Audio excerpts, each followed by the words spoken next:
Good morning, beautiful people. It is Thursday, the 5th of June.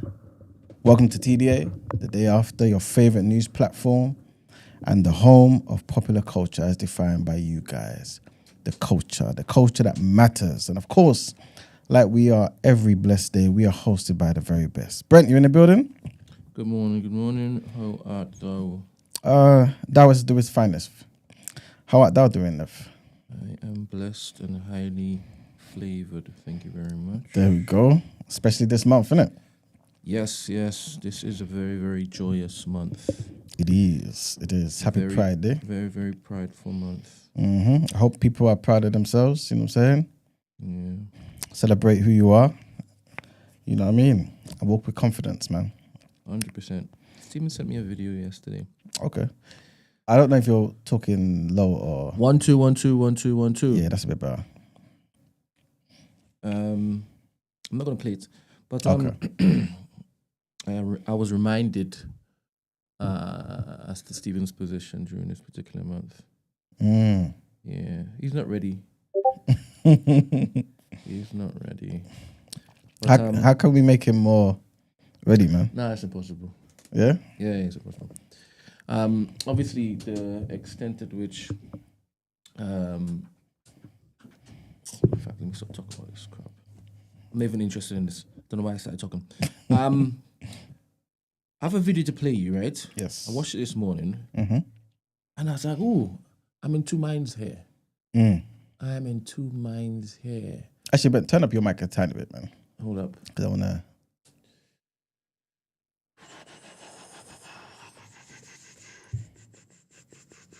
1 2 1 2 1 2. Yeah, that's 1 better. 2 1 2. Yeah.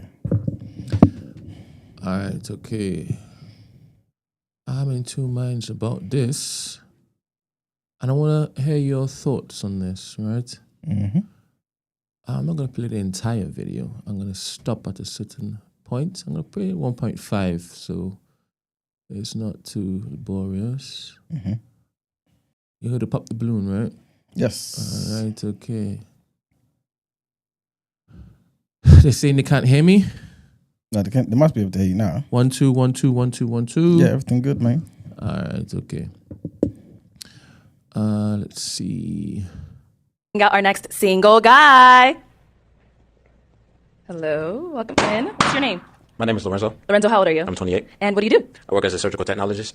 I assist my partners in our OR team doing surgical procedures. Okay. And very I'm nice. also in school for biology, my bachelor's in biology. I model and act on the side. Okay. And now, what are some things you like to do for fun? Well, I do have a Harley. I don't ride it frequently, so whenever I can, I just hop on it, get on the ride. Okay. I know this may sound cliche, but I do like to read. Three of my favorite books is The Sixth Man by David Baldacci, The True Jesus Christ Unknown to Christianity by David C. Pack, and Gifted Hands by Ben Carson. Okay. I like to cook. I like to cook for others more so than for myself, especially my lady.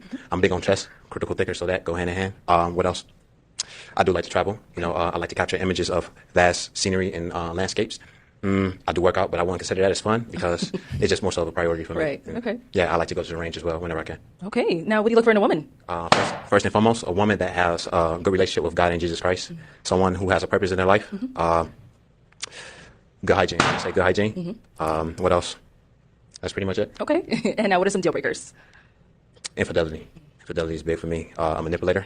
Someone who's combative as well. Argumentative. Alcohol abuse, I want to say. A smoker, I don't mind. Marijuana, but cigarettes. Yep. I also don't mind children as well. But if you have like more than 2 baby daddies, that's a deal breaker for me. Okay. But I may be able to compromise with 2 or more than 2. Also, a woman that already have children, but you don't want any more because I want kids, so that'd be a deal breaker. Okay, cool. Sounds good. So we did get some pop balloons. What were you saying? I think it's a good catch, man. His resume, his CV, what you're saying? If you were to rate it out of 10, if you were a rater, If I was a this was radar. your job. This was your job to rate based on what he's given. What score would you mark him? Very high, man. He's doing well on the tests, I think. Tell me why.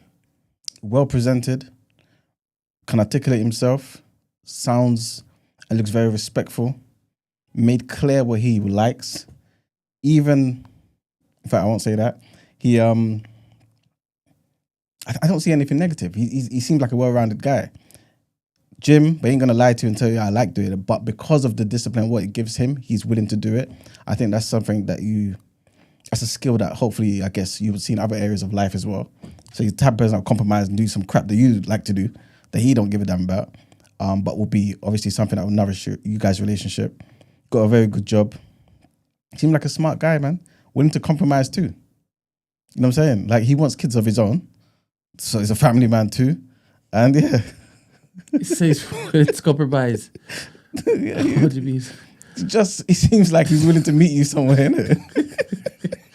This guy. I actually want you to speak well on this, right? All right, So cool. speak your mind. What do you say when you say compromise? What do you mean? It seems though he's not looking for somebody who's just perfect, innit? You know what I'm saying? He looks like he's somebody who works on himself, innit? And recognizes that, okay, cool, I just have to meet people where they are. So in terms of him being, or at least presenting as someone who's an avid reader and wanting to improve himself, even one of the books he was talking about, the unknown Jesus Christ and stuff like that, it seems like he's obviously a Christian because he's looking for somebody who has a relationship with Jesus Christ. But it seems as though he's looking to read into things that will give him a more cerebral and outlook on his faith. Not just blind faith, but faith that really resonates with him. And also in terms of somebody who doesn't have kids, he's willing to say, okay, cool, the 2 baby dads is too far for me. But if you got 2 kids and it's with one person, I'm still willing to go there, you know what I'm saying? And yeah. All right. Lovely summation, right? You said that you think that he is a Christian based on what he said, right? Or somebody at least who respects the Christian faith and wants somebody to have a relationship with Jesus Christ. Because he said he's looking for someone who has a relationship with God and Christ, right? Yes. Yeah. So why do you think that? Sorry, you did answer the question. This is why you think he's a Christian because of what he said. I don't know the book, right? It doesn't sound like a typical Christian book. So that's the only thing that made me think, whatever, yeah. But when he then said, I'm looking for somebody who has a relationship with God, but Jesus Christ as well, I think that kind of speaks to at least the school of thought he comes from. I thought so too, right? For me, it makes sense. Sorry, I apologize. To Tornado, I'm going to ask a few questions. Tornado in the chat? No, yesterday. I'm going to ask a few questions, right? So hold on. Trigger warning. It's going to last for about maybe 3 minutes, yeah? Mm-hmm. All right, so from a woman's point of view, how do you think he would have been perceived? And how do you think he should have been perceived? 2 different questions. I think it depends on the woman, though. I think some women who might be insecure might think he's somebody who... a woman who may be insecure, still working on herself, or somebody that sees flaws in herself, that has tried for some time to try and correct those things, she might think he's the type of person who might be overbearing. He might be a mirror personified, you know what I'm saying? Because of how he lives his life. And so it might be too much, you know what I'm saying? But I don't think he's that type of person, from what I'm getting anyway. But that might be also because of how I see the world, innit? But I think, again, I can't tell women how to think, innit? But I think you should see somebody who's a positive guy, man. You know what I'm saying? And wants to do something with his life and bring you into his life and do something. And you know what I mean? And make you a better person too. Okay. Do you see that any woman would be like, at first glance, no. Any characteristics, any behavior in that particular exchange that will have women like, nope, not for me? Because I think 2 or 3 pop their balloons, and we're going to go almost to that instantly, now. yeah. Why do you think that was? I wanted to get up whilst this was happening so I can turn the thing a bit. But I'm thinking he seems maybe a bit too slim. Okay. So I'm thinking appearance-wise, they might think, Okay. you know, he's not. You know what I'm saying? They Say might that. want What was that. that? You know. Okay.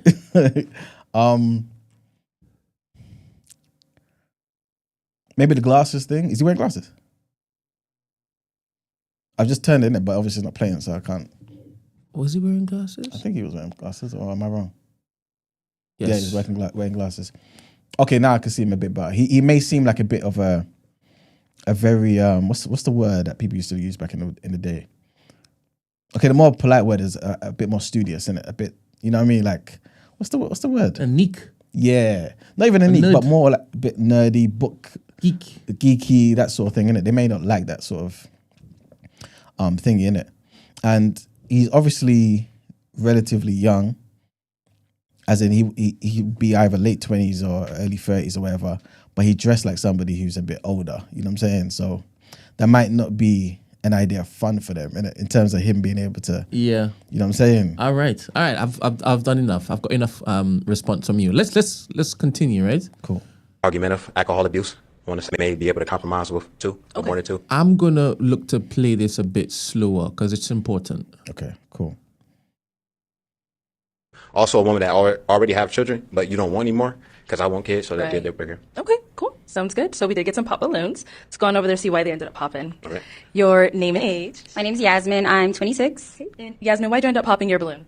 I popped my balloon because first want to start off that you had some really great answers. I popped my balloon because you're not necessarily my type. You remind me a lot of my brother Tyler. So for me, I just only see him. So it's a no for me, unfortunately. Now, is she someone that's your type? Yes, I say she's my type.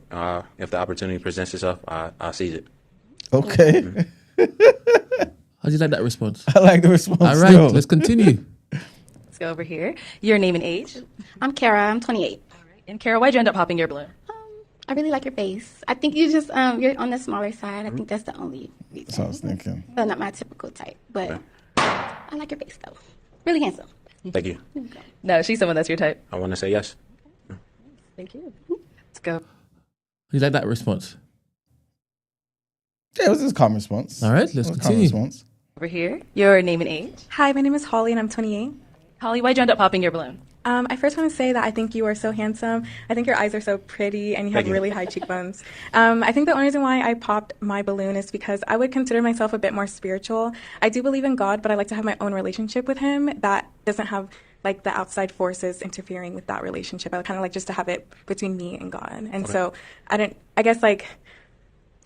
that's my answer. Do you know why she said that? Because the Jesus Christ part. All right, okay. Yeah. She got the same vibe with what you said there. Cool. Got it. Is she someone that's your type? Yes, she is. I will approach her. I want to add to that. I'm omnism, so I'm an individual that don't practice no religion, but I respect and find some truth in them all. Oh, So- damn. Let me blow my balloon back up. There we go. What do you say it was? He said omnism. I don't know what omnism is. On but the screen, he said agnostic. Yeah. it's an agnostic. They're trying to help him out. I don't know. So I want to find out what this means, right? But do you think the reason why he said he wants somebody who has a relationship with God and Christ is because of the type of mindset that type of person would display? For example, he said infidelity is a big thing, that is a red flag.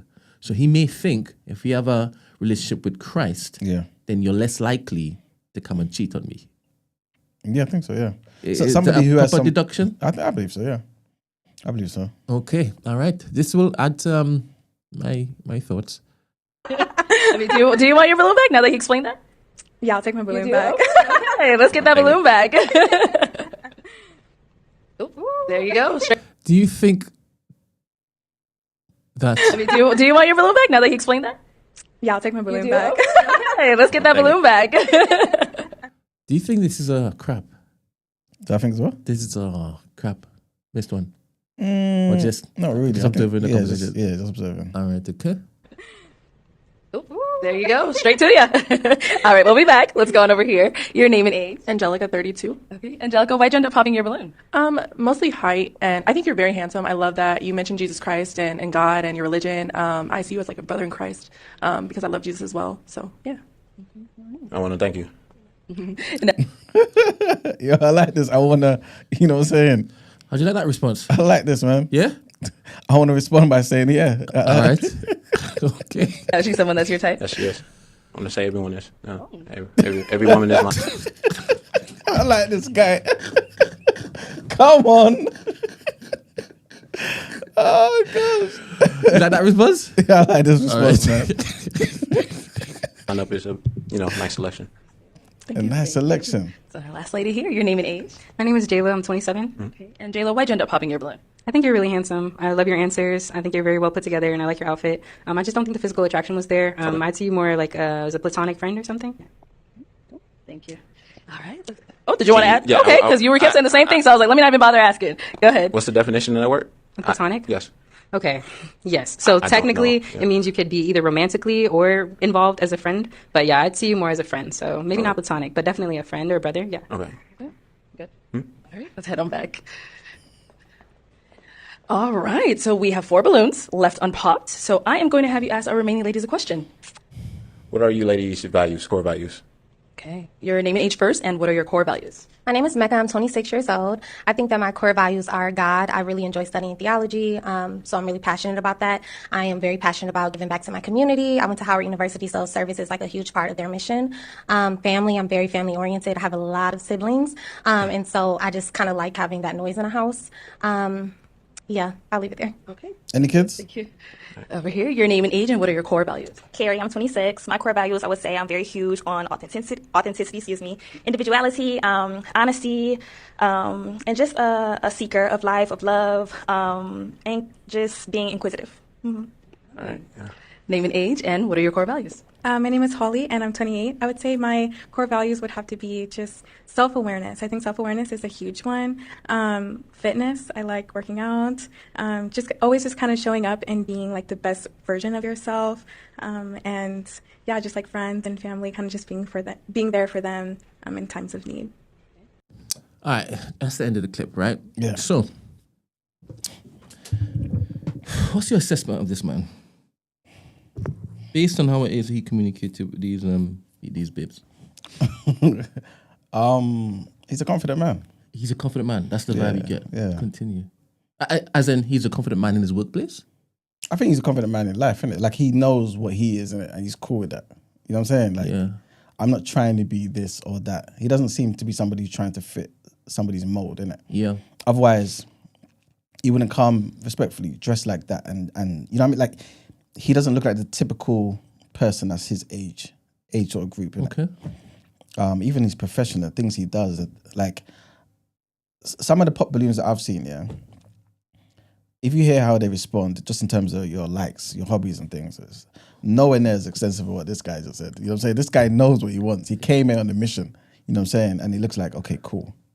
I'm there to try and achieve this. You know what I'm saying? So, yeah, man. And the way he responded. Yeah. He ain't intimidated by them. He's like, okay, cool, calm, you don't like me, okay, it's fantastic. I still think you're a beautiful woman. Yeah. I've seen many where as soon as the person says, I don't like you, say, yeah, you ain't my type. To be fair, it's mainly the women, though. Yeah. You know what I'm saying? When the man says, no, initial attraction, almost immediately, they're like, you know, nah, not for me, all that sort of stuff. Almost like it's a tit for tat thing. Yeah. But he's still giving the praise where it's due, man. What do you think he had sense of humor? I believe so. Really? I believe so. Because I was laughing. You know what I'm saying? So I think... You think it might be dry? No. Might be a little British. Like a dry humor. Yeah. Perhaps. All right. He comes across as very bland to me. Like boring. So? Yeah. Like, he can't really ginger her properly.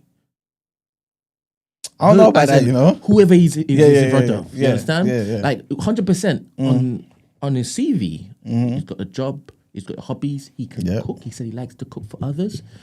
You see the compromise? He said, hey, come. You could have baby daddies. No, you could have one baby daddy. Yes. You could have many children, though. I don't mind about that. Do you understand? Yeah. Emmanuel, I think he is... What? I think he's a piece of cardboard. Why say that? I think he's a wet piece of cardboard. Why say that, though? Because of how we came across. In fact, I was even getting like psychopath vibes. Serious? Yeah. Like if, like anything you just make it. Or he would calmly go to his gun cabinet, load the magazine, come back calm as ever. Yeah. Pam, and then clean it off, and then sit down, handkerchief. Oh crap. Did you watch, you know, the series that 50 Cent does, and it had BMF Joey Power? Badass in it? Yeah. And Kanan, yes, but Kanan. his brother that came out of prison. Whose brother came out of prison? Joey Badass. I've not seen the latest season. Ah, okay. Yes, I haven't seen that one. Okay. Well, his brother comes out of prison and he's stone cold. Serious.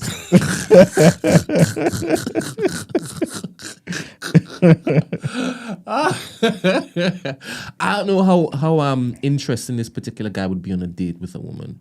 And I think it's because how he comes across. It's like he takes everything seriously, right?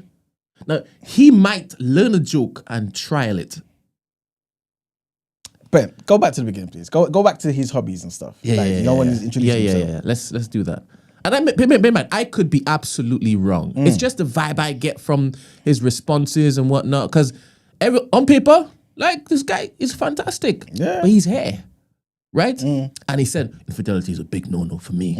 And he's even looked to push the boat out a little to say, I'll take a woman with 2 kids.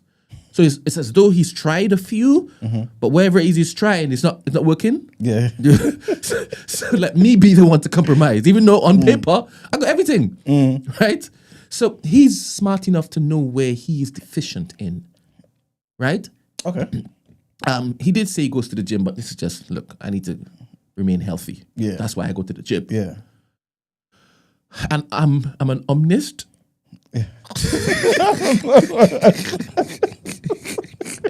Like, he's a very logical and rational human being, right? He approaches every single scenario in life with logic and reason. Yeah. And you do realize, like, with these babes, right? you got to shake it up a bit. Tee it up a bit. You understand? True. 100% if he came in and he grabbed his crutch and whatnot and he moved a little bit. That first one, yeah. Like, hey, it looks a bit nerdy, but you know, you know.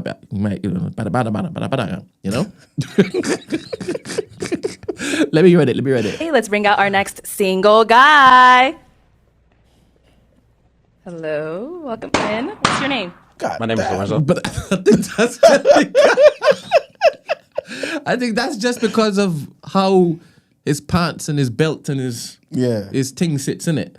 He tried to spice it up a bit with getting those blue shoes, but I think that's why they did it. Lorenzo, how old are you? I'm 28. And what do you do? I work as a surgical technologist. I assist my partners in our OR team doing surgical procedures. Okay. And I'm also in school for biology, my bachelor's in biology. I model and act on the side. Okay. He model and acts on the side. You know what I'm saying? On paper, this guy's a catch, right? That's what I'm saying to you. All right. Now, what are some things you like to do for fun? Well, I do have a Harley. I don't ride it frequently, so whenever I can, I just hop on it, get on the ride. Pause. But yeah. Oh yeah, no pause this month, isn't it? He has a Harley. You know what I'm saying? Doesn't ride it. He just sits on it. He does ride it, man. He said he rides.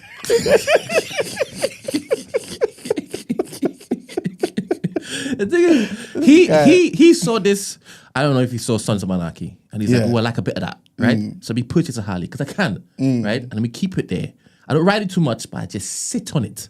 No, but he just doesn't have the time to do all those things. So he goes and sits on it. But whatever he told gets, you that look, he I'm rides not it, I'm man. not trying to malign this guy. You know, I said on people he's fantastic, right? Yeah. But it's the mindset behind this guy. You know what I'm saying? So he has it there. He goes into his garage.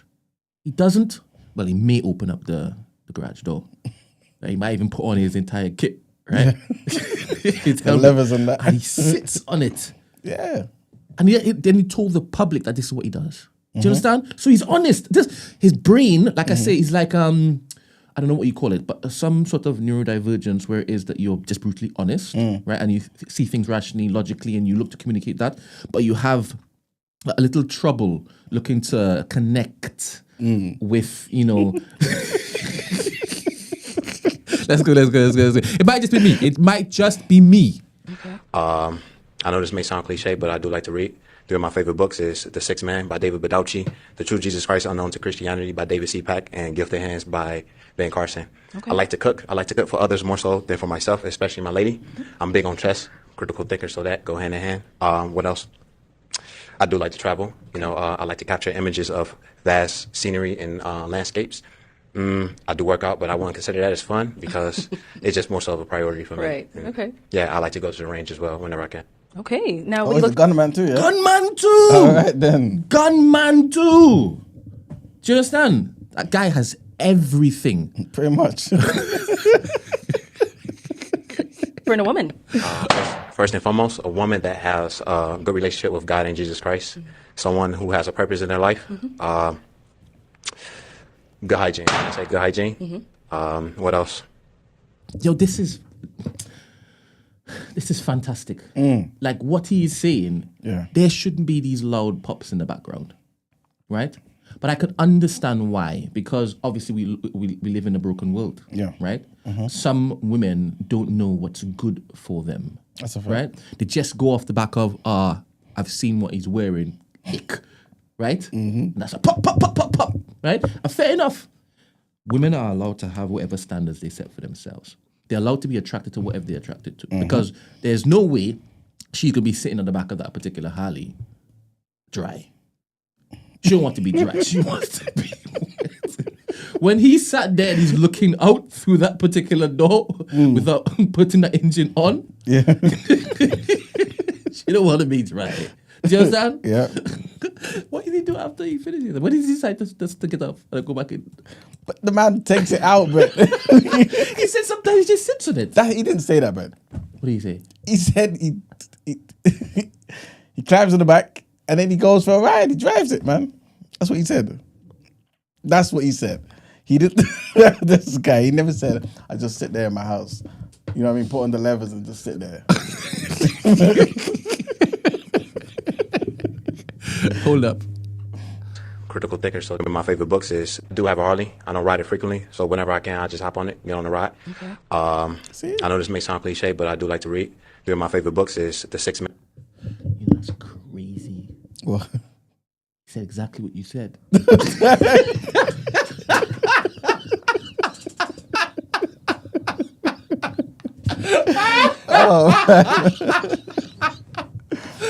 I'm building this entire profile at my head of a guy who gets telling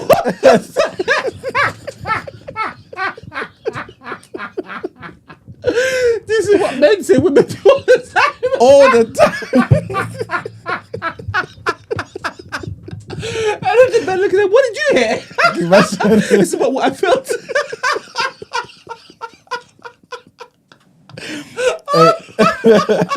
You know, just see the way this guy's crying.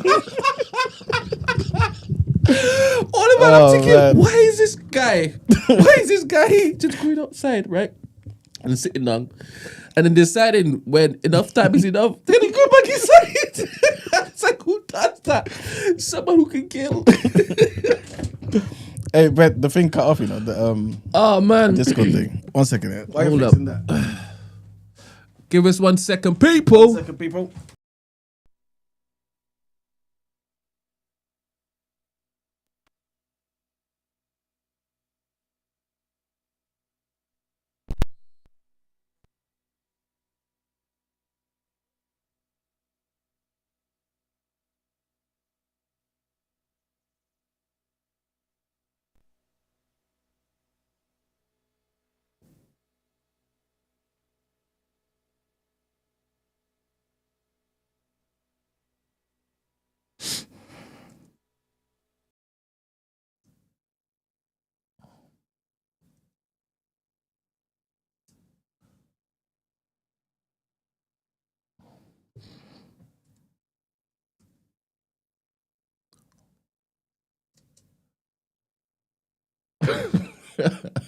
That is not what he was doing. Where is this? What word describes a man who respects all religions and isn't a follower of just one? All right. Omnist. The term refers to someone who believes in all religions or in a single transcendent purpose uniting all religions, according to Wikipedia and some online. So it's called So them turning into agnostic, make no sense. So this is what this is. But it's interesting how he said Jesus Christ and God specifically. Yeah. So he wants a Christian woman, even though he's an omnist. Yeah, but he respects all belief systems, but he just may respect the tenets of Christ more than others. You know what I mean? So, like the babes that follow Christ, they will be a bit more aligned to his wants. Anyway, sorry. Do you want me to continue playing it? Yeah, man. All right, cool. Man, but I do like to travel. You know, he likes to travel too. This is supposed to be tick box galore with women, right? And I do believe some of our women community members, these are great characteristics in a man, 100%. And he's a handsome guy, right? But I think women should, and it's understandable if they want a bit more, right? Because you could have all of this stuff on paper, but I still need to be moist. You still need to basically oil my engine. And if in conversation, if how it is he looks to communicate is as logical and reasonable and to the point, you know, literal as he comes off. This is to me, mind you. This is to me. It might not be a good thing for them unless they like that kind of stuff. Unless they like that kind of stuff. Because even how is he responding to some of the questions? I'm thinking, whoa. Like which question? The things that you laughed at. He's like, yeah. Look, did he smile at all? Like, if you were to say the same things, you're not standing there as stiff as he is. In my opinion, he's a bit stiff. Okay. In my opinion, it could just be nerves, but you say that you just get confidence from this guy. He exudes confidence. I had the confidence in him. Yeah, the stiffness might be there as well. Like, he might be maybe on that end of the spectrum or whatever, but that's just his style. Yeah, man. Yeah, I mean, he reminds me of Baker. Dr. Baker. Dr. Baker. Oh, did he? No, I don't think he is. You're familiar with him. No, you wouldn't be familiar with him. But he was on a podcast called Over the Bridge. Okay. And he was one of the graduates from that school. Cambridge. Yeah, but before then, he graduated from that school in East London. Oh, Brampton. Brampton. Like, he went viral. Oh, he went there then he went as to well? Cambridge. Yeah, then he graduated from Cambridge. And he's very soft-spoken. He's very sure of himself because he knows who he is and what he's about in this and accent. He's not confrontational. He's not combative. He's an Arsenal fan, but reasonable, right? But he's gentle, but you could tell if he gets angry. He's like a meek sort of. Yeah. But meek sometimes it sounds a bit too disparaging. But they're gonna inherit the earth, man. You know what I'm saying? So why not be? Yeah, you don't believe that. I'm seeing in the chat, Mr. Ashlows is basically saying we need to let the women speak, innit? Because obviously it's two men. Obviously, this is just a clip, and it's just it's Pride Month. We can, you know what I'm saying? We can identify as whatever. Thank you very much. And we can speak on others. True indeed. Just as long as we are allying. Facts. Yes. Yeah, but anyway, I think he's a dope candidate. But I could also see how and why women might be like, nah, I'm not seeing or feeling the riz. I think that's the word they use these days, the riz.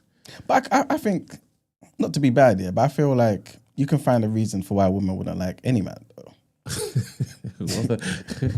real, 100%. Obviously. Yeah, so that's just it's not anything. You know what I'm saying? Like, no one is perfect, isn't it? Yeah. So you're gonna find something they don't like. But I feel like I don't think he's like you said before, cardboard, innit? I think he does have humor and stuff like that, innit? But in the right settings and whatnot. Yeah, it comes out. I think that he will dedicate his life, his resources to making his partner happy. Yeah, I think so. He's collected so many things. He said he likes to cook for his partner. Yeah, especially, innit? He likes to travel, and they love to travel. True indeed. They love to travel. And he loves to protect. He spends time on the range, just in case me not going to the gym is not enough for you. I've got a gun. Yeah. I've got a gun. And I like fast-moving things beneath my motorbike, Harley Davidson. Okay. So in my head, it's like, he's like, what do I need to make women like me, right? So we're going to collect it. Harley Davidson, you're like a bad boy, let me ride. This guy.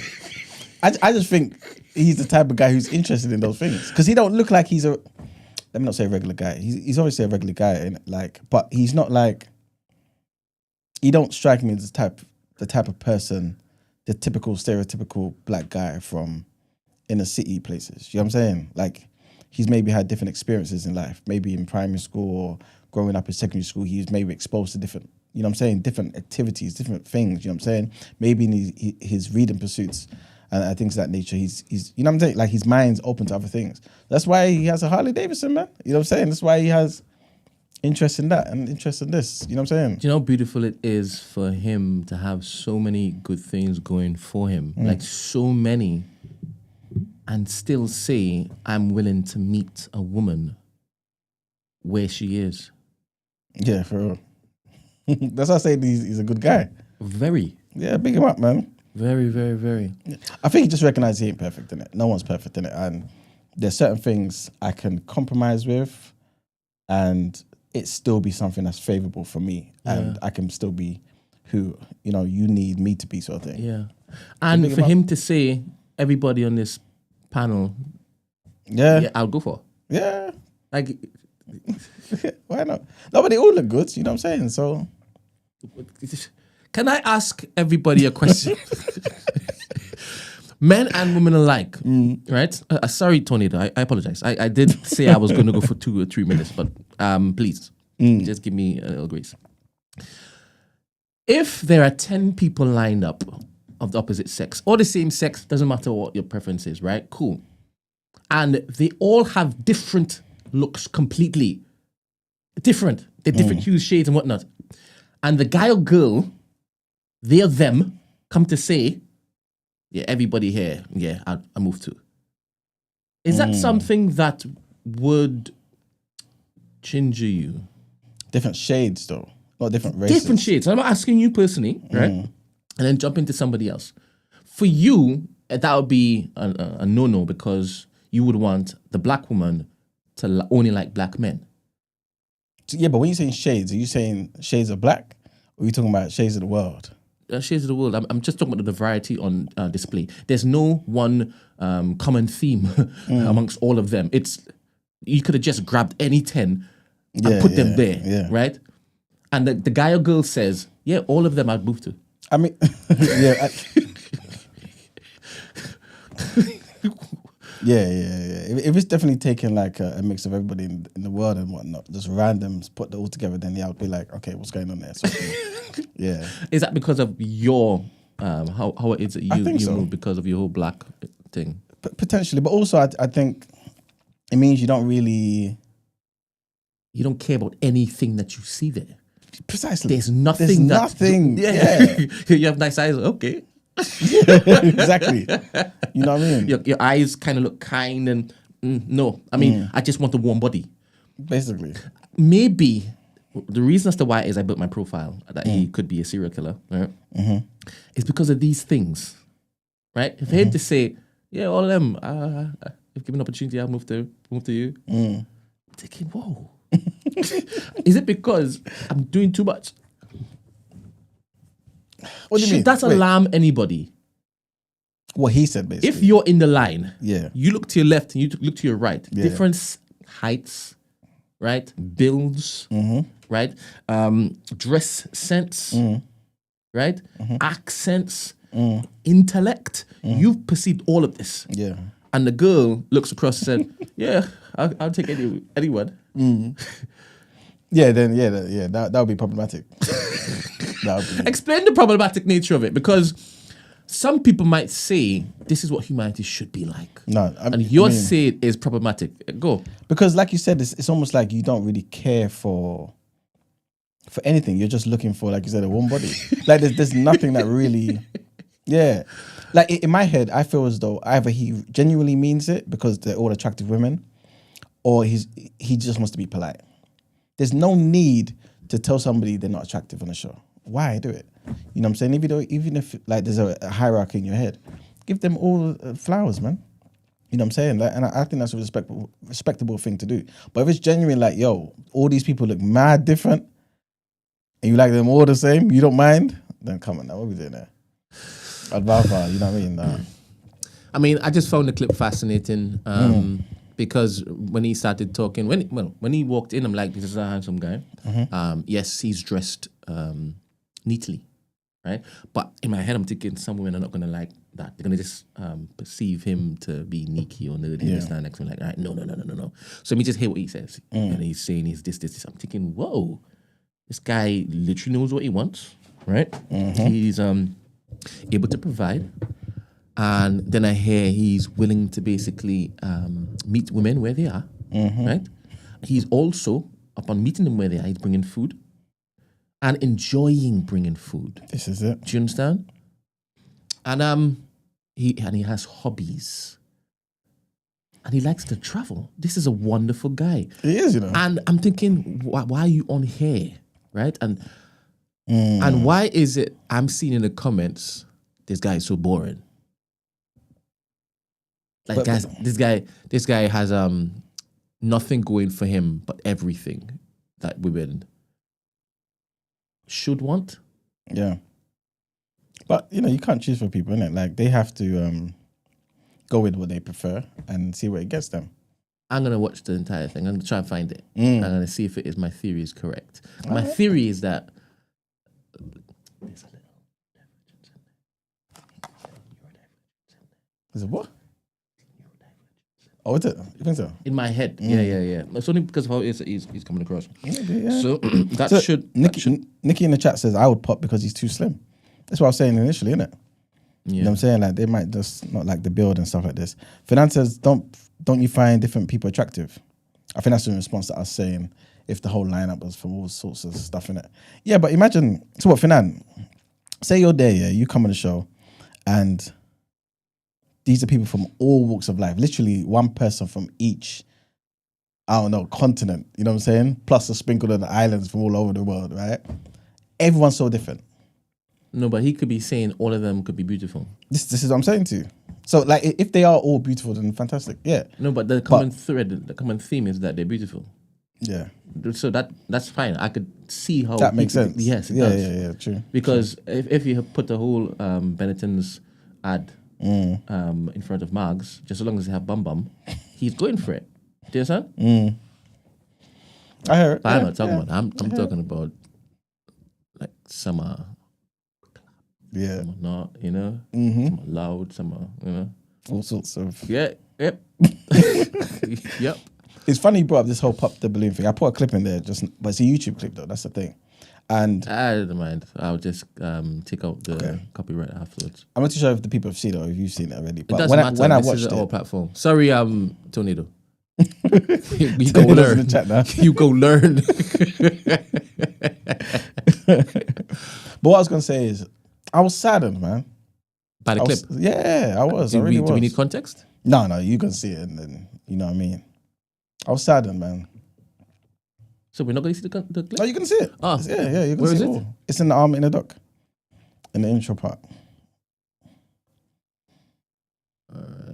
It says Happy Pride Day. Yeah. Sangita speaks. Above that. Number 1, pop the balloon. Pop balloon. Above that. Got it. Just popped up.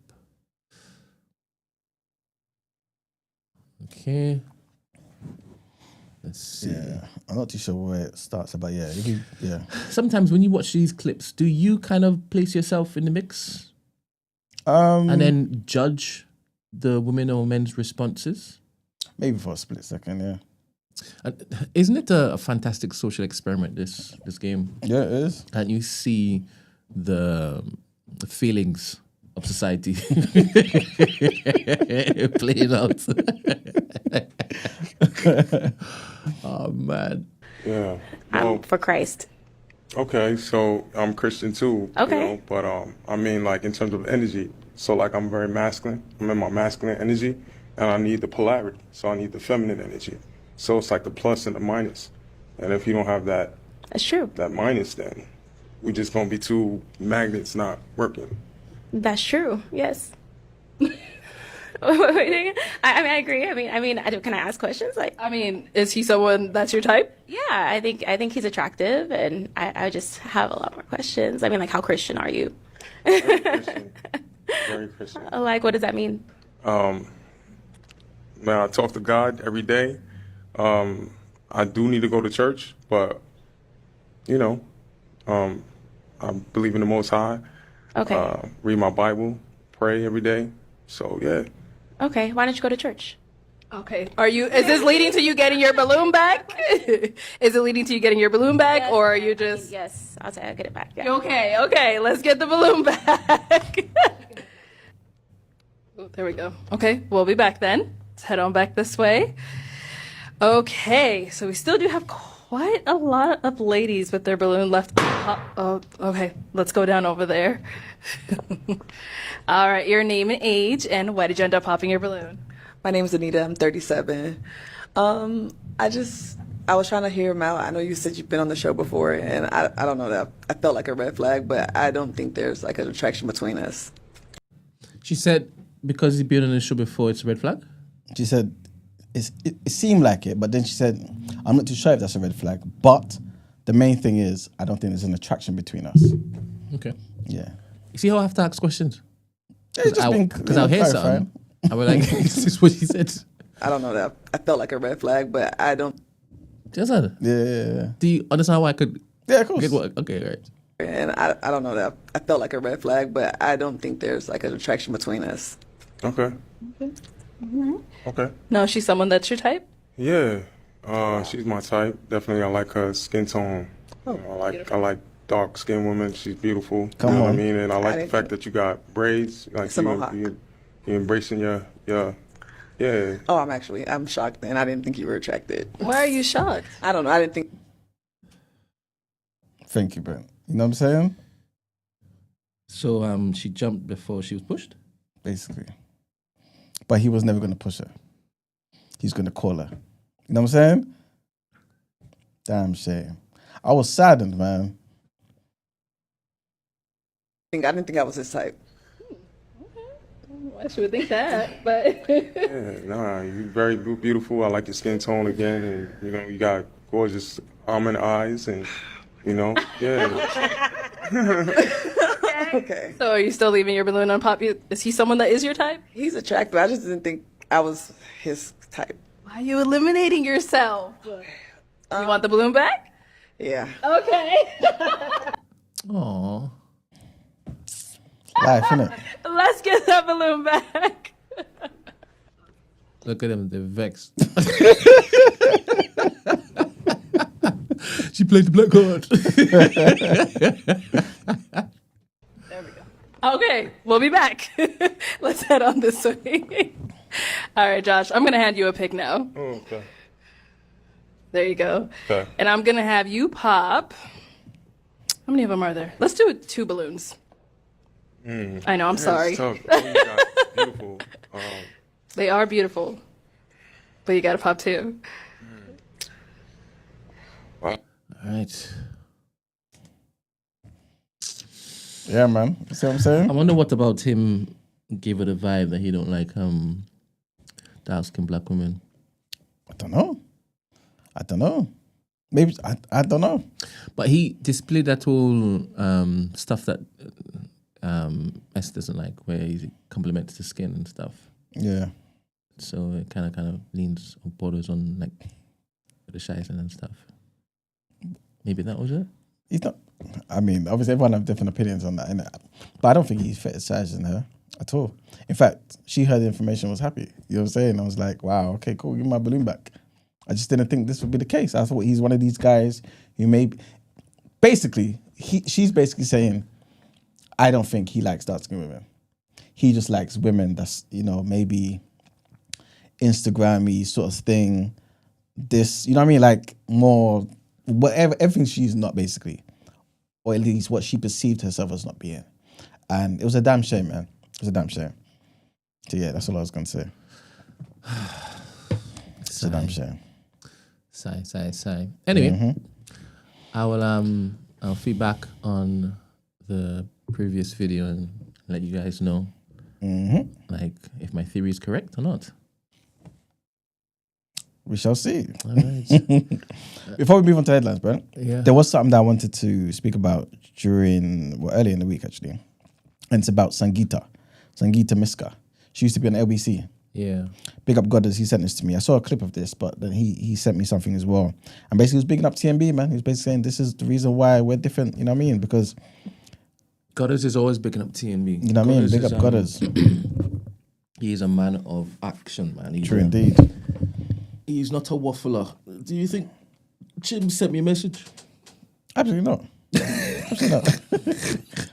Absolutely not. Absolutely not. How do you think he would have fared in a lineup? Chim's going on Pop the Balloon. Depends if it's in the morning or evening. Explain why. In the morning, no chance. No chance. They gonna ask you, what's your hobbies? I'm talking about how did I get it? You know what I'm saying? I'll be like, we'd be like, He's you know what I'm saying? What is this for, man? What's this for? I came to support the show. Why are you holding balloons? Why are you holding balloons? Why is it red?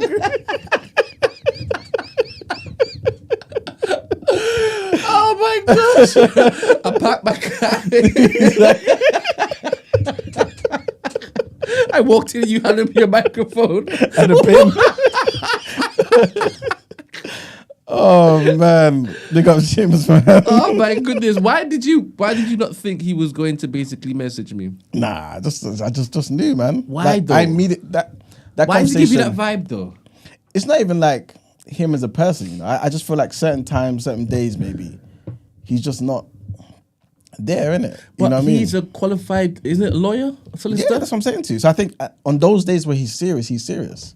You know what I'm saying? But I think certain days he might just be wanted to take it easy, and those days he might say anything. You know what I mean? So I thought it was one of those days. This is why Quadquo said something in the chat, and I said to Quadquo, "It's early. Just wait, just wait." And lo and behold, I said, "Lo and behold," you know what I'm saying? See.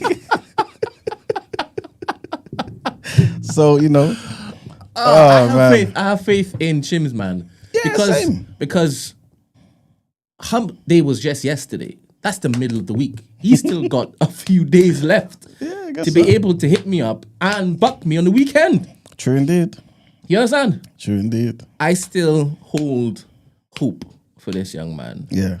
You understand? Because remember my early day at Chim's? Yeah, man. Yeah, he was coherent. He was. I'm saying to you. He was, man. He made a good first impression on that. There were jokes said, Mm-hmm. understood too. Yeah. He would call up and he would speak about the things that we were speaking about at the same time. You know what I'm saying? Do you understand? This is it. I don't know where it went after that. I really don't. Oh man, big up James, man. But he's a qualified solicitor, man. He knows his stuff, doing, man. He knows his stuff. Yeah, man. He knows his stuff. But I still have hope for this guy. I think he's gonna send a message. Oh, what, for this Saturday? For this Saturday. No, that's not gonna happen. Because why are you being so negative? You know what? And you're the person who's always saying That is true. That is true. You know what? Prepared to meet him. I like and that. his business partner. I Remember, he said he's know gonna what come it down. is. Remember, he said he's gonna come down with He his business said that. partner. Yeah, that's the bit I was like, All right. Chims will be there, man. You know what I'm saying? He'll be there. Come somehow, on, Chims. in some capacity.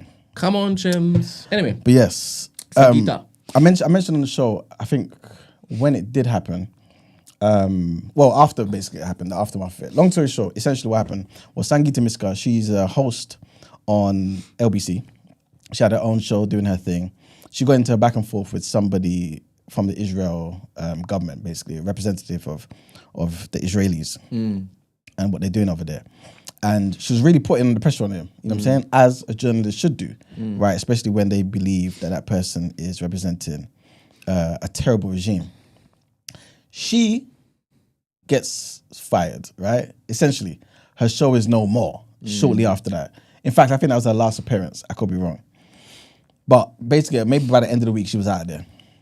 Somebody calls up and says, yo, James O'Brien. I had the clip, I played it at the time, but I can't find it anyway. But anyway, some guy calls up and says, yo, this is the reason why. This is what I don't like about what's going on in the world now. Anytime somebody has anything critical to say about Israel, they're labeled anti-Semitic. And James O'Brien said, no, that's not true. That's not true. All this sort of stuff. And he's like, no, it's true. That's why Sangita is out of there. And he's like, oh, you see, I've had enough of this. And he starts interrupting them. Normally, you know, James might... He always does that. Yeah. But you know, sometimes, every now and again, he might be so confident, feel like his position's good to let you just talk, right? This one, no word was coming through from the other guy. Just interrupting him, saying, nah, you guys don't know what happens. Every week or every quarter or whatever, we come together, we look at the ratings, and obviously she wasn't performing, all this sort of stuff that he was saying, just disparaging her. And, you know, this is why I don't like that. All this nonsense. I've been telling people on the show, this is what you get from these European people who are fully on that particular side, that you think are on your side. You know what I'm saying? You either get the full-blown bald head cut with no shape up, or the shaggy wet look. That's the James O'Brien look, basically. They ain't on your side. You think they are. You might see them at a few of the events that you go to, but they ain't on your side. And we see this here, evidently, with Sangita. She didn't say anything. Everyone's thinking, why? Because she maybe signed the NDA and all that sort of stuff. But she came out and spoke about it. So now, weeks later, she's come out. So I wanted to read her statement. And she basically said, a few weeks ago, many of you contacted me feeling deeply upset by comments made by my former colleague, James O'Brien, on his show. For the second time, he publicly speculated about my abrupt disappearance from LBC.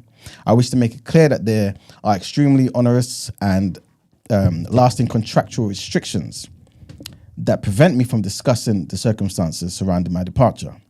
These restrictions were integral to my original presenter agreement. Their terms are not just restrictive, they remain in place indefinitely. I'm not permitted to explain what happened before or after I left. I would have expected anyone associated with LBC to realize that. Because obviously he was basically saying, well, she can come out and say this. And I think he even said,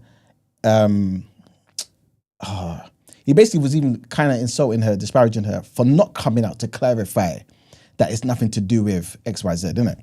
And then she goes on to say, what I can say is this. I left LBC last year. I was not informed in advance that my time at the station was ending prematurely. I was not allowed to say goodbye to my listeners. My final 16 weekend shows were pulled from the schedule without my knowledge, discussion, or agreement. Imagine.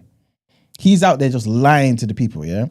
It has been suggested, including by James O'Brien on his LBC show, that by remaining silent, I deliberately allowed anti-Semitic conspiracy theories surrounding my departure to develop, and I chose not to correct them. That accusation is false. It's deeply upsetting, and it goes against everything I stand for as a journalist and as a human being. I have and will always fight against racism and bigotry, including anti-Semitism. These false claims are especially damaging because I cannot respond to them in full. It is unjust for LBC or its associates to speculate publicly about the reasons for my departure while I remain legally silenced. I have now taken formal steps to request that this stops. I remain incredibly proud of what we, the callers, the contributors and team who worked on the show achieved together during my tenure. My show placed editorial integrity at its heart. We asked difficult questions. We gave space to voices often excluded from public discourse. We reached record average audiences in excess of 500,000 listeners a week in 2 separate quarters, verified by RAJAR, basically, which is the official and impartial body for measuring UK radio audiences. We created a huge digital footprint. The show grew because people believed in it. We built something powerful. To my producers, contributors, and above all, my listeners, thank you. To my family and my friends who have held me through this storm, thank you. To my legal team who have worked tirelessly to protect me, I'm deeply grateful. This has been a painful and difficult time, but your support has reminded me that truth matters, fairness matters, and journalism done properly still matters. Sangita. So yeah, man, just wanted to, let the people know about what's going on at LBC, man. You know what I'm saying? And the media platforms and the hosts that you guys believe are on your side, represent the left, or represent whatever side you subscribe to. and are doing something for you. Absolutely not. You know what I'm saying? They are censoring people, and if you don't want that censorship, come here. You know what I'm saying? If you don't want the producers and everybody all up in the videos, come to TNB. You know what I'm saying? Come to TDA. All right, man. Especially during this month. Everything runs. But yeah, my man. gosh. Have you been seeing Piers Morgan's stance of late? No, no. What's your show? Everybody's genocidal. Like it's complete about turn. Come on. That's good, man. Complete about turn. That's good. I remember when he first said it, when he was talking to, what's his name, Mehdi Hassan. I basically said, you know what? I'm on your side now, man. I was wrong. This is a genocide. It's crazy, man. But yeah, big him up for at least making that change. You know? Interesting. All right. Let's get into the headlines. Let's crack on.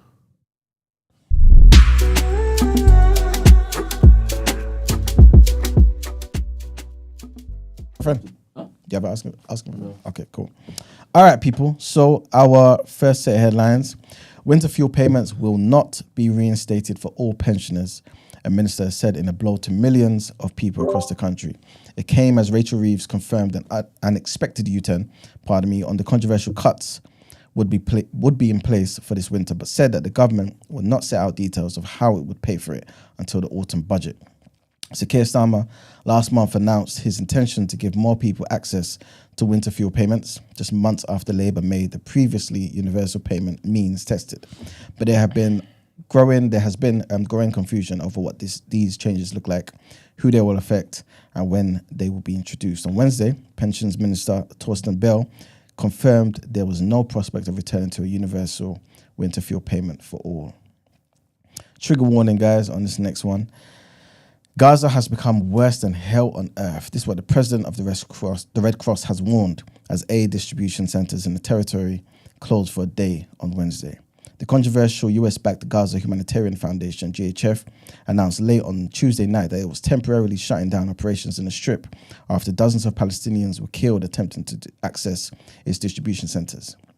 It said it had asked the Israeli military to guide foot traffic in a way that minimizes confusion or escalation risks near military perimeters, as well as develop clearer guidance for civilians and enhance training to support civilian safety. It added that their top priority remains ensuring the safety and dignity of civilians receiving aid. Next headlines, trigger warning on this one. I just asked the question of why are humanitarian crises in African countries so ignored? So basically, African countries have again topped the list of the world's most ignored crises, right? With nearly all of the worst funded humanitarian challenges located in the continent in 2024. This according to a new study out this week. Released on Tuesday, the report by the non-profit Norwegian Refugee Council, the NRC, lists Cameroon, Mozambique, and a host of other African nations as some of the most burdened by violence and displacement, but also the most invisible to donors.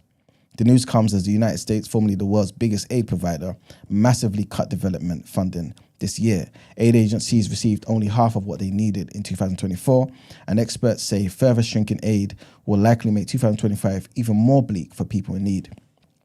8 African emergencies were previously ranked as the most ignored in 2023 as well. Millions of people who have been displaced and face food insecurity or lack shelter are receiving little aid because of donor fatigue, poor media coverage, and little to no political resolution. This is according to the NRC's 2024 Most Neglected Crisis Report. The report defined countries in crisis as those that host or have more than 200,000 displaced people and which have been declared to be in severe crisis emergencies. Of 34 countries analysed, the most invisible, according to this report, were Cameroon, Ethiopia, Mozambique, Burkina Faso, Mali, Uganda, Iran, Democratic Republic of the Congo, Honduras, and Somalia. Aside from funding, there was little progress on effective conflict resolution, disaster prevention, and diplomatic engagement in all the affected countries. In general, aid funding dropped overall in 2024. This is what they also noted in the report. Our next headline, Keir Starmer has called Israel's recent actions in Gaza appalling, counterproductive, and intolerable as the UK government comes under mounting pressure to take stronger... Is that someone in Discord? Who greets people by saying dickhead? I didn't even hear that, you know. Mr. Ramsey. Yes. What's going on? Fuck here, Stomach. Assalamu alaikum, man. Alaikum salam. What's today's mathematics? Today's mathematics is power refinement, man. Power refinement, man. We need to get that power. Come on. You know what I'm saying? How you doing, man? Yeah, I'm right, bro. Sorry, I was trying to jump in with the James O'Brien and the Piers Morgan interjection that Brent had. Yeah. You could just wait until he reads the last headline and then we can hear your thoughts on that. Okay. Yeah, of course. Yeah, of course. Thank you. Well, yeah, Keir Starmer has called Israel's recent actions in Gaza appalling, counterproductive and intolerable as the UK government comes under mounting pressure to take stronger action after the killings of dozens of civilians at food points in recent days. The Prime Minister told MPs on Wednesday that the UK was considering imposing sanctions on members of the Israeli government, but is so far resisting growing calls for a complete ban on arms sales and immediate recognition of Palestine. Starmer was speaking after several attacks at food distribution hubs in recent days left dozens of people dead and hundreds more injured. The attacks prompted British aid charities to step up calls for urgent humanitarian and political action.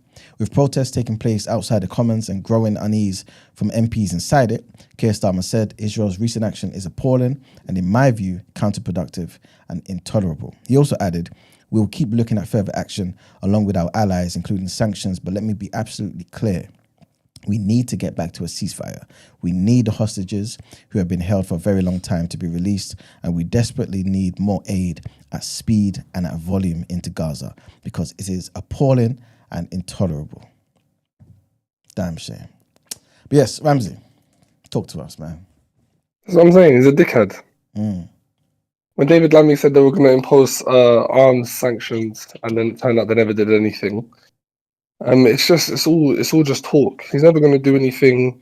I think Corbyn, you must have spoken about this. Corbyn put out a independent inquiry against the complicit actions of this government and last government. Hopefully, well, actually, nothing's going to go through with it because he's the shadow opposition. But everyone's seeing what they're doing. It's all just nasty behaviour. And in regards to Piers Morgan. He said himself he's still not on no side. He's in quotes. I'm not choosing a side. He still says I love Israel, but you guys are doing war crimes. It's a genocide. Wait, what do you mean? He said I love Israel? Yes. Wow. He said I love Israel. I love its people. This isn't me picking a side, but you man are going mad. Even when he's seeing what they're doing, he's still got to preface it by saying, "Oh, I love Jews." I saw a recent interview he did. I think it was Mehdi Hassan debating some other waste man, and then at the end he interviewed an author. I think he was the owner of We're Not Just Numbers, in which I think that same author tweeted him and said, "My family's dead because of you." Basically, all of his family were bombed in like one night. Wow. And he brought the guy. Yes, Eddie brought the guy on, and said, "Oh, you tweeted me and you said, you blame me and I'm really, really sorry. And I just want to start this interview by saying I'm really sorry for the loss that you've had and da da da." And then literally 2 minutes later, he goes, "Do you condemn what Hamas done?" Something to that effect. All of it is just lip service. Question. So yeah, you don't take what he's using his platform for now as a good thing? I think it's good to get different perspectives, but it's still under the guy. There's still a guise of he wants to be impartial, but there's never impartiality from him. So I remember a time when he used to bend up in a pretzel trying to justify Israel's movements. Doesn't matter who came on, who he invited on, he was pressing them to say that Hamas were terrorists and this, that, and the next. Yeah. Right? Yep. And now he is pressing. In even certain interviews, he's not even letting people speak. That was a nasty back and forth interview where Dave Smith was on one side and some lawyer. Yeah, the lawyer. I think it's Jewish UK lawyers for Israel. Yeah, he didn't conduct that interview good at all. But all he was doing, he was pressing her. But Brent, this goes after two former prime ministers of Israel said what Israel is doing is a war crime. This comes after many evidence and many. This is nearly 2 years of the genocide, right? He's got no option now but to do that. All right. So back to my question. So you're saying he has no option, but yet you see other broadcasters still finding options, right? Or staying completely silent, yeah. Cool.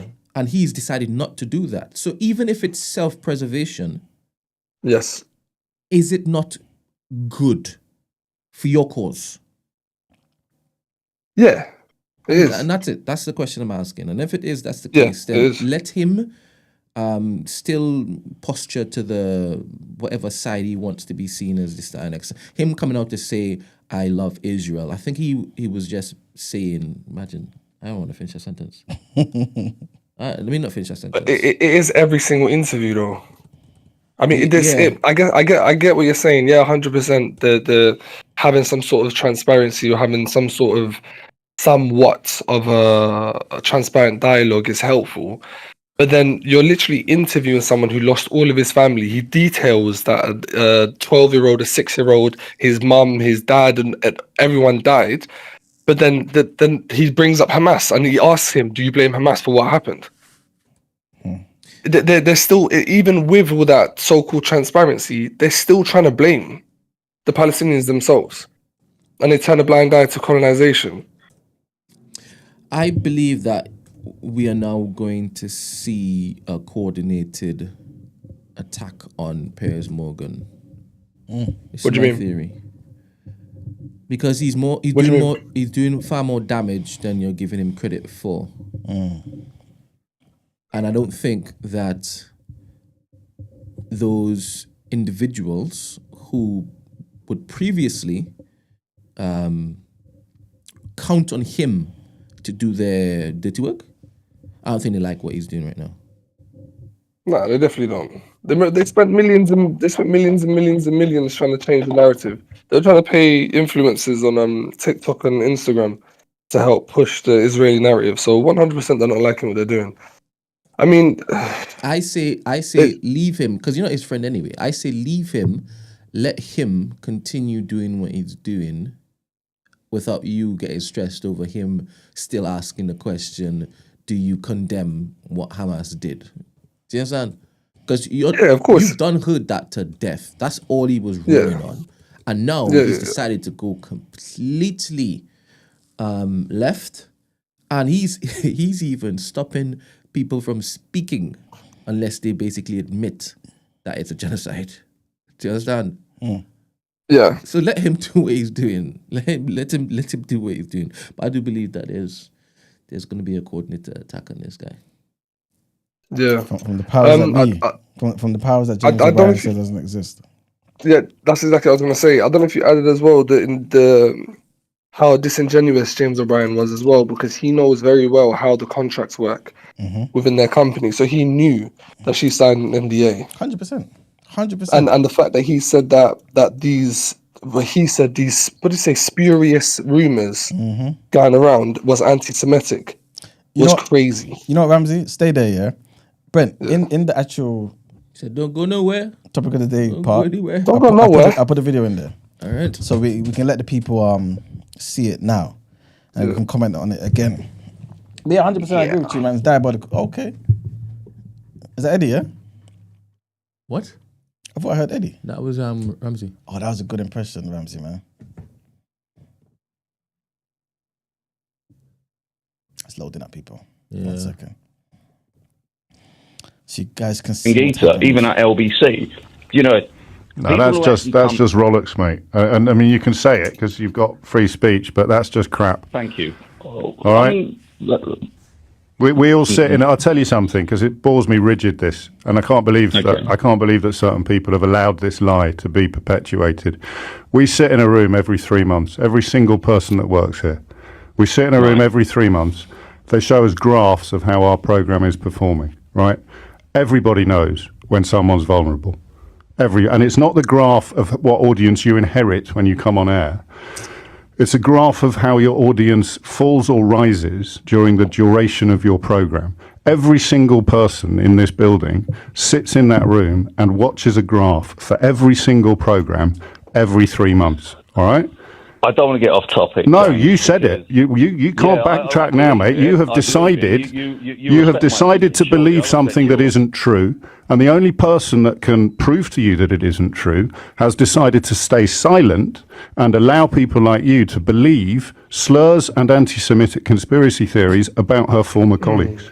So I didn't make an anti-Semitic slur or anything. Yes, you are. You're claiming that someone has been censored or silenced when they haven't. But that's not anti-Semitic. How's that anti-Semitic? That in itself is what's wrong with everything. Okay, mate.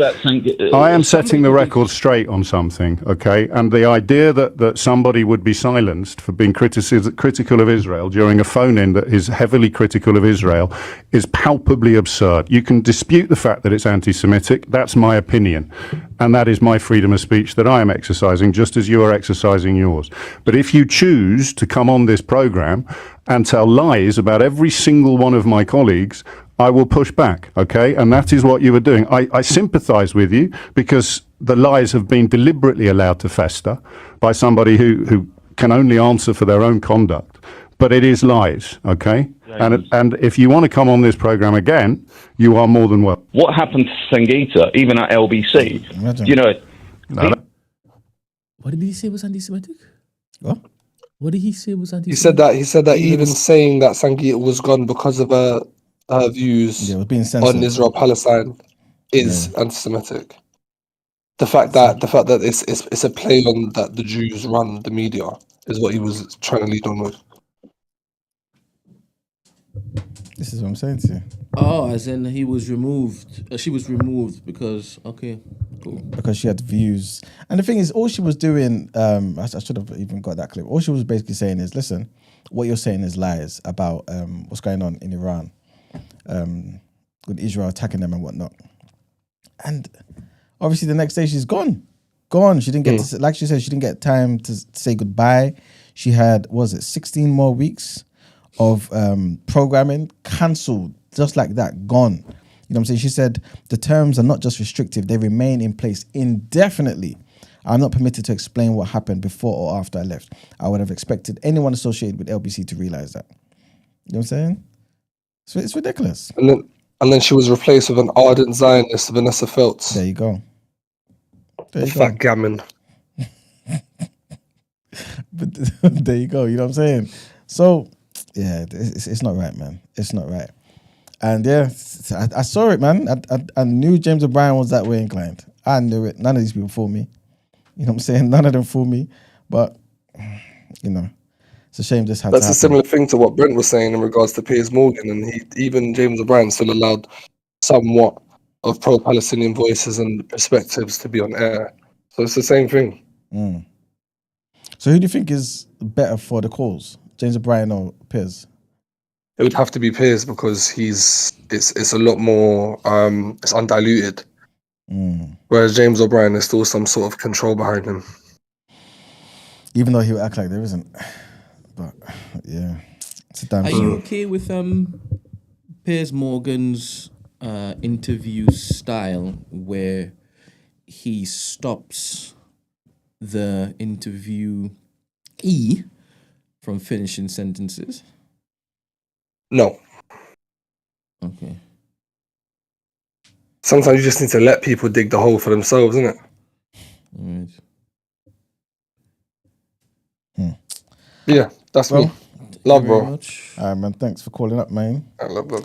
Brent, there's another clip in there actually that I want you to play in that same part. And this is basically somebody in Parliament who represents the Reform Party, formerly a Tory, basically asking Keir Starmer to do the unthinkable.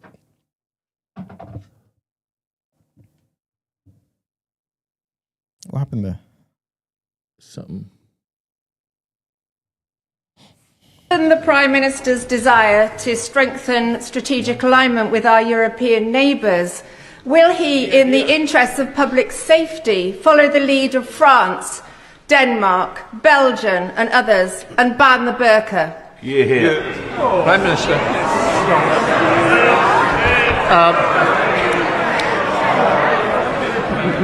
Can I welcome her to her place? But I'm not going to follow her down that line. But now she is here and safely in her place, perhaps she could tell her new party leader that his latest plan to bet £80 billion of unfunded tax cuts, with no idea how he's going to pay for it, is Liz Truss all over again. Although, considering I think she was a Conservative member when Liz Truss was leader, she probably won't. Given the Prime Minister's desire to... I don't understand. Whose party is she part of? Reform now. But she's, moved over to... so she was in Conservatives? Yeah. She used to be a Tory. Rah, ban the burqa. Yeah, imagine. Yeah. Because apparently other European nations have done the same. You know how France is, isn't it? So that is mental. Yeah. So you're telling me that she was comfortable in the Conservative Party for so long, holding these views? Mm-hmm. Potentially, yeah. Yeah, there you go. This is your party, bro. It's not my party, man. My party is the Black Party. I was joking.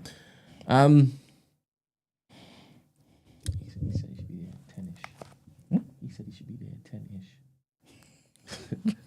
You have 15 minutes to say, come to my show. All right. Yes. Well, we got some more headlines. Putin. So, well, Donald Trump, he spoke with Vladimir Putin for more than an hour on Wednesday, but he conceded the talks would not lead to immediate peace in Ukraine and warned that Russia would respond to Ukraine's successful attacks this week on its airfields. The US president, who repeatedly claimed he could end the Ukraine war in 24 hours during his election campaign, did not attempt to discourage the Russian leader from retaliation. This is according to his description of the discussion on his Truth social platform. He also noted that instead, Putin had offered to participate in US talks with Iran about its nuclear program, which Trump claimed Tehran had been slow walking. In separate remarks on Wednesday, Putin once again ruled out a comprehensive ceasefire in Ukraine, claiming it would just give Kiev time to regroup and rearm, while Ukraine's Volodymyr Zelensky described Moscow's peace proposals presented earlier this week as nothing more than an ultimatum. Our last headline, scammers stole £47 million from the online accounts of 100,000 people after posing as taxpayers. This is what HMRC has revealed. The tax authority said it is writing to those affected to confirm it had secured their accounts, they haven't lost any money, and they don't need to do anything. These attempts to claim money fraudulently from HMRC, not from customers. Sorry, these are attempts to claim money fraudulently from HMRC and not from the customers. It's what HMRC basically said in it. They also confirmed that there's already been a criminal investigation with arrests made last year. It said that the scammers used phishing attacks to gain customer details and attempted to claim rebates. Phishing is when criminals use personal information gathered externally to imitate a person and to then access services. The tax authority said this was not a cyber or hacking attack, the likes of which we have seen affecting major retailers in recent weeks. Much of the scam centered on criminals setting up a new account using phished information. And yeah, they go on from there pretty much. But that's it for the headlines, people. It's time to pay them bills. Let's get into People's Journal, Brent. All right.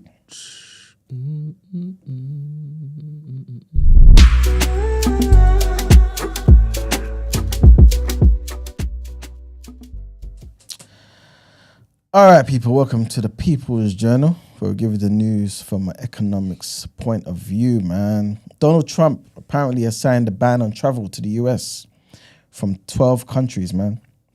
These countries include Afghanistan, Haiti, and Iran in a bid to protect Americans from dangerous foreign actors. At least these are his words.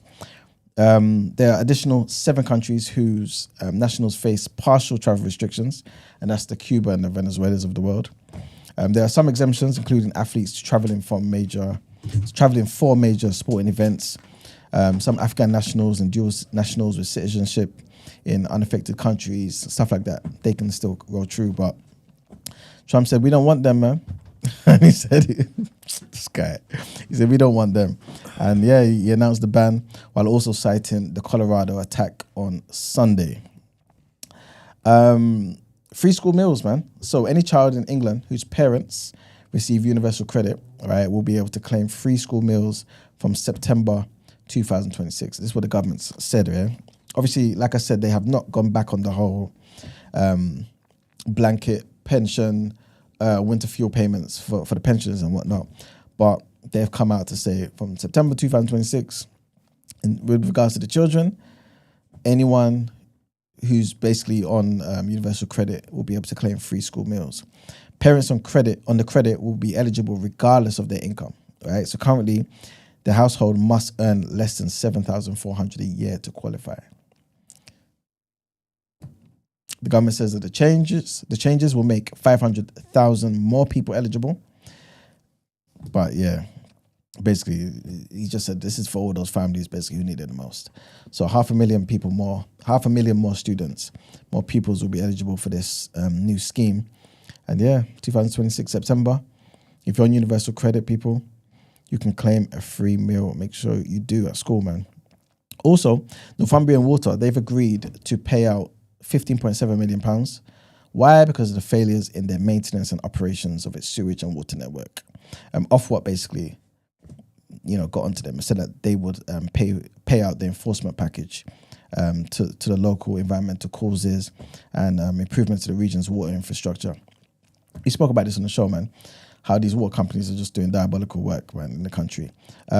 Weeks ago, we spoke about this anyway. Thames Water, they got fined £122.7 million. You know what I'm saying? Because they broke the rules over the whole sewage treatment and paying out dividends when, you know what I mean, they're doing nothing. They're doing absolutely nothing.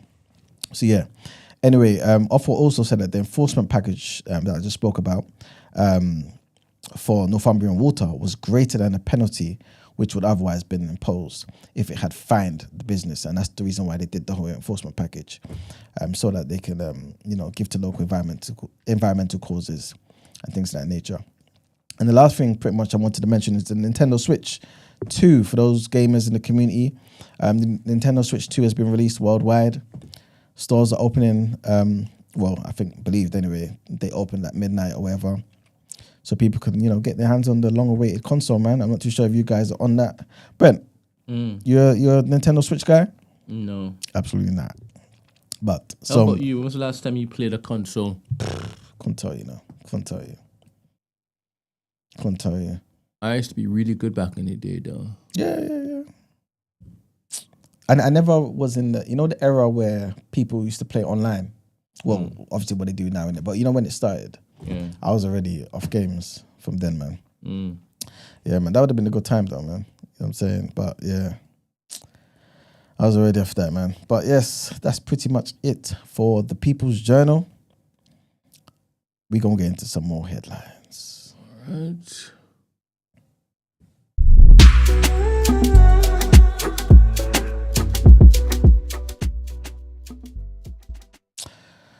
All right, people, trigger warning on this one. Big trigger warning, man. A body has been found in a search for a missing Scottish man who disappeared while on a stag do in Portugal. Greg Monks, 38 years old, was last seen in Albufeira during the early hours of Wednesday, 28th of May, while enjoying the first night of a 5-day stay. A major search was launched for the man, with his parents and girlfriend flying out to Portugal to also provide assistance. Local police confirmed on Wednesday that a body had been found. And yeah, man, it's basically where they believe he was last seen. And long story short, it's him, man. Sad news. The force also added that after the competent judicial inspection has been carried out, the body will be removed to the area's legal medicine office for an autopsy to be performed. Next headline. Diggers and specialist equipment have been brought in as teams search for Madeleine McCann. As we mentioned yesterday, man, this is 18 years after she disappeared from an apartment complex in Portugal. On Wednesday, authorities used hedge trimmers to clear vegetation and are expected to continue the search around disused buildings in Wales. Madeleine was 3 when she disappeared while on holiday with her parents on the 3rd of May 2007, sparking a Europe-wide police investigation that's become one of the highest profile missing persons cases. This search will continue until Friday across a 21 square kilometer site between where Madeleine vanished and where the German investigators' prime suspect had been staying at the time. Wednesday's search finished for the day with 4 German registered vehicles leaving the area being examined. 2 of the vans were driven by detectives wearing masks to hide their identity. And police are expected to continue the search for the 3rd day today. But do you find this kind of weird that they're using hedge trimmers to clear out vegetation and all this sort of stuff 18 years later? 18 years. Like, 18 years after a missing person, surely you're not looking on the ground. Surely. Ain't you going to be speaking to people? I think it's a money laundering scheme at this point. That is the only explanation for this continued waste of public funds. And I don't understand as to why it is that people don't riot. I've got no clue. Anyway, let me pause for a second. Shout out this guy here. Hold up. Give you a little context. Tell a little story whilst Emmanuel is in the toilet. Now, I do my best with the platform and the facilities that I have at my disposal to welcome and encourage people from within the community to turn up and broach the public. One person in particular, this young man, he is a student, a budding, I guess he's a budding scientist, I don't know, but he's into the sciences, like heavy. I've met him a couple of times. A fantastic young man once it is that he's in front of you, when he's present. Very sharp mind, and this guy, David. I think his name is David. Oh, pick up David, man. Yeah. And yesterday he sent me a message saying, you know what, I kind of let you down the last time. I told you last time, he was like, come on, he's going to talk about the science behind the orbs and whatnot. And how you all won't listen to me because I don't have no science degree. You get me? Like Terrence Howard ever needed that. But this guy was going to come in because he was the guy who made the model. Remember the 3D model that I showed you? Yep. Yeah, he mashed it up and everything. He did it on ChatGPT, I think. And I told you that after you tell me you're going to come true, right? I tell him everything's all set up, right? And then you don't say anything at all. Nothing at all. Diabolical. Nothing at all, right? Until days later, sorry, this, that, and the next. No, all right, cool. I'll forgive you. I ain't going to be stupid again. I ain't going to be stupid again. He sent me a message, I think yesterday or the day before yesterday. All right, I'm here. I'm coming through, blah, blah, blah, blah, blah. It's all lining up, right? He's just saying about the stars and this, that, and the next, right? Like it was destined to be this time. Last time, forget about last time. It wasn't meant to be. And I opened the message. I just sent a laughing emoji. Because he said he wants to call 8 a.m. in the morning, right? 8 a.m. He's going to talk about this, that, and the next. But where is this guy? Where is the guy? He's now sent me a message. So wait, is this the second time or that This is the second time. This is the second time. But remember, I didn't tell him to come true. I just laughed, right? I don't know what he's playing at. He sent me a message saying, "Where's Chidi?" I don't even know what that means. Where's Chidi? I don't even know what that means. But the thing is, this is on. This is literally his thing, right? He communicates differently. He understands the world differently. So for him, this makes complete sense. I don't know what this means. I read it, but I see him in the chat. I see him in the chat. Look, he's just typed, "Man, I don't forgive you." Is What? real. Brother, let me just pause a second because I'm trying to kill time right now. Get me? I know that I am an interested individual, but I'm acutely aware of how interested I am. And most times, I turn the interesting bit up. Do you understand? Because I know, as my particular position on this particular platform, I am going to be a fountain of entertainment, right? True indeed. Have you met people, not recently, but over the last 10 years, right? When social media, no, let's say 20, when social media started becoming a thing, you've been exposed to far more people that you would have been exposed to, far more thoughts and opinions from people that you would have ever been exposed to. Yeah. Now you're more aware of how much diversity is out there, right? And they're walking amongst us, right? You could walk past somebody and it could be actual whistling happening between the ears. Actual whistling, right? You could walk past somebody else and in between the ears, some exhaust pipe interaction. Do you understand? Yeah. And they just look normal. Yeah. Until you engage them and then go down a particular path of conversation where it's this. Wait a minute, you just said something and it's like alarm bells are just going. This David guy. Guys, by the way, while Brent's talking, like the video, yeah? Thank you. Bruv, I'm telling you, there's sometimes I sit there thinking, I want him to be on TDA.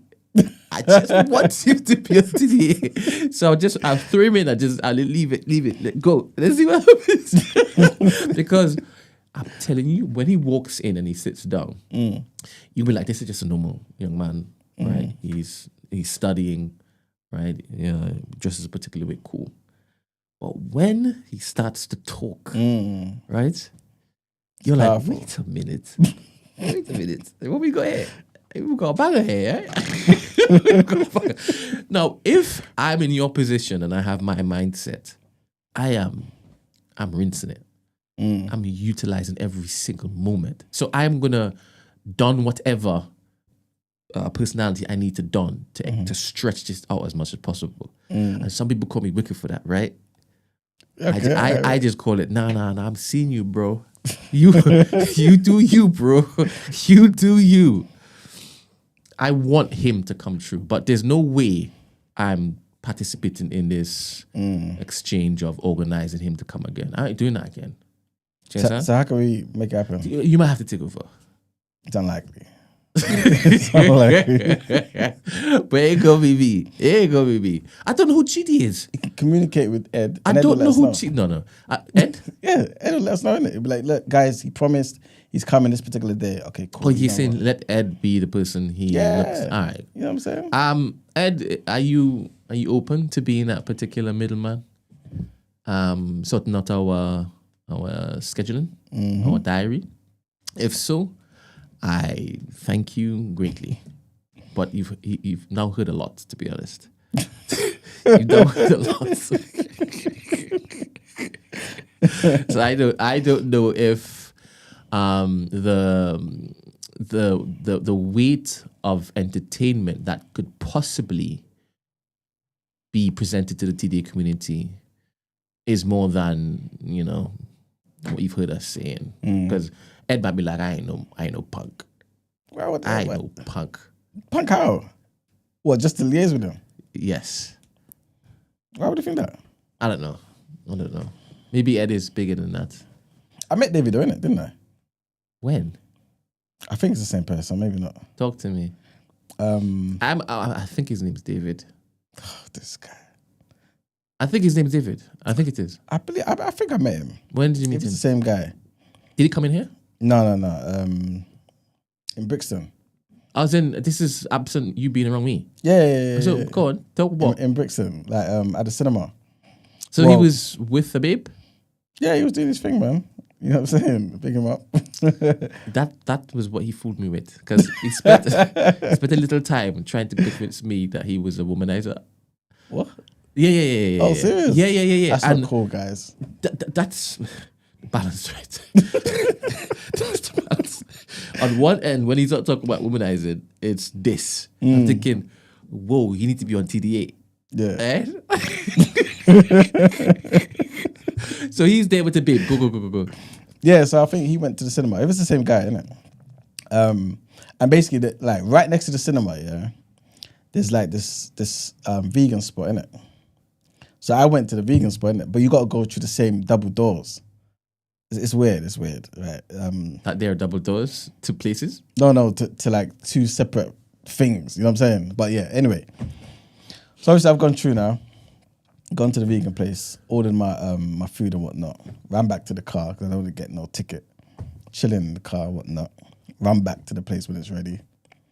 And as I'm coming out, I get stopped, innit? So, oh, you man, da da da. I'm like, yeah, what's going on? Da, da, da, da. Then we get into a conversation about physics and that, innit?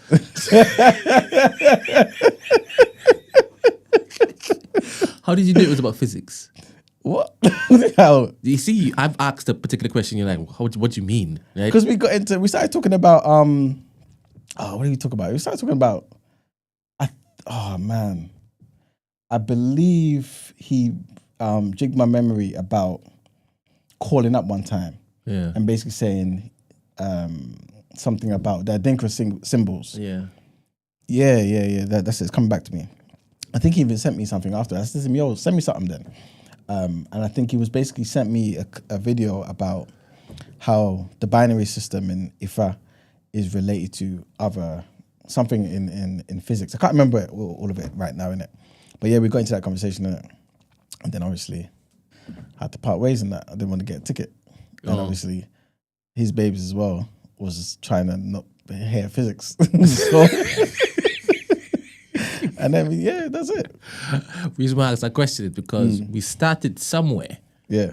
And then when I did this, we were in physics. There you go. Yeah. I was thinking, how did we get here? But I didn't want to say pardon and then run it back. Yeah. It's the same guy then. It's the same guy. Big up He David, has a man. wonderful way of communicating what's happening in his head. And you can tell he is sharp. Like, he thinks differently, right? I think originally he had come to, I thought, record a podcast. What? I thought, I got introduced to him. I thought he came to record a podcast. Okay. Right? I think I met him at, I think it was even at an event that Suli was hosting. Oh, serious? I didn't think so. Well, see how everything's full circle. At on the that. time, he was saying this, that, next, and he was interested in putting his thoughts down on wax. So I'm like, well, I've got a wax machine. Come through. But he came through, and he ended up, as God is my witness, showing me that he was a music producer. Right? What I mean by that is, I think he played some stuff that he had recorded. It was songs, right? And I don't know where he recorded it from, but the type of materials that I was hearing, it was in a place with a lot of materials. With different songs. And oh man. As he was this is so interesting because I was so fascinated with what I was seeing. Because I had to record it. And then he asked me afterwards, what do I think? The entire exchange, I needed him in my life for more than just that moment, right? He's such a fantastic mind. Because, I mean, sometimes I want to not reverse engineer, but find out how those minds tick. Like, what makes you tick? Because he will still be a womanizer. Do you understand? Like, even though he's gone clear. No, but why are we calling him a womanizer? It's... don't mind anything I say. Okay, cool. Yeah, no, just in case he's with his babes and they're both tuned in watching now, innit? No, he's not a womanizer. You know what I'm saying? This is a good gentleman. You know what I'm He's saying? just my friend, so I could say things like Physicist that. and that. Back to Tornado, right? Big up I am Tornado and sorry that. that you don't have somebody like me in your life. But my friends know how I communicate, and they don't mind me asking certain. And even if it is I'm annoying, they're allowed to be annoyed by me. You understand? The same way I could be annoyed by them. So, start your own podcast with your friends. All right, back to the guy. So, I'm sitting there, and he's recorded something I've never heard anybody record in a podcast session before. Sick. Like, if I can find it and play it to you, you'll be like, okay, what was that? And I said, exactly. That's where the money is, man. Big up, David. That's where the money is. Can you describe it to us? So, like I said, there was a lot of noises, right? And he said this was a composition. So there was rhyme and reason to it that he could understand, right? Now, I 100% put my hand up. I'm not an expert at any science. You already know that. I ask questions. If something doesn't sound right to me, I ask questions, right? And if something sounds fantastic and plausible, I ask you why you don't take this more seriously. Do you understand? Right? So I am drawn to people who think differently and communicate differently. I just find them interesting. So he's played this recording and he's then spoken over the composition. Okay. And it seems as though, people do the hopscotch. Yeah. Like they wait for the bar time. and then to drop in. And I'm not seeing what he's waiting for. What he's waiting for. Like basically in your mind, he could have just started. Yeah. And when he was finished, in fact, during the exercise, he stopped a few times and went to his notes. Like the process of losing track and then finding track, he recorded it like it was part of it. Do you understand? I appreciate that though. Okay. Like, big up David. Don't miss anything. I want to listen back to this and even see where I was thinking. He wanted to bring the audience in. Yeah? You know what I'm saying? Let them see my creative process. Yeah? Yeah, man. Anyway, I sat there fascinated, right? And when he was finished... Okay. You know how Jesus wept and he sighed. Like he's like, the seventh day. Thanos. You know when he sat down after eating plantain and he was like, yeah, done. Then you look at what he did. That's the sigh he made, or the release. And then he's like, stop. Powerful. This is what I was thinking. Powerful. Right? So then he said, what do you think? Like, what kind of question is that? You know what I mean? Like, he was trying to bring you as a layman into the world of a thinker. What do you think? Let me open up your mind. You know what I'm saying? In this month.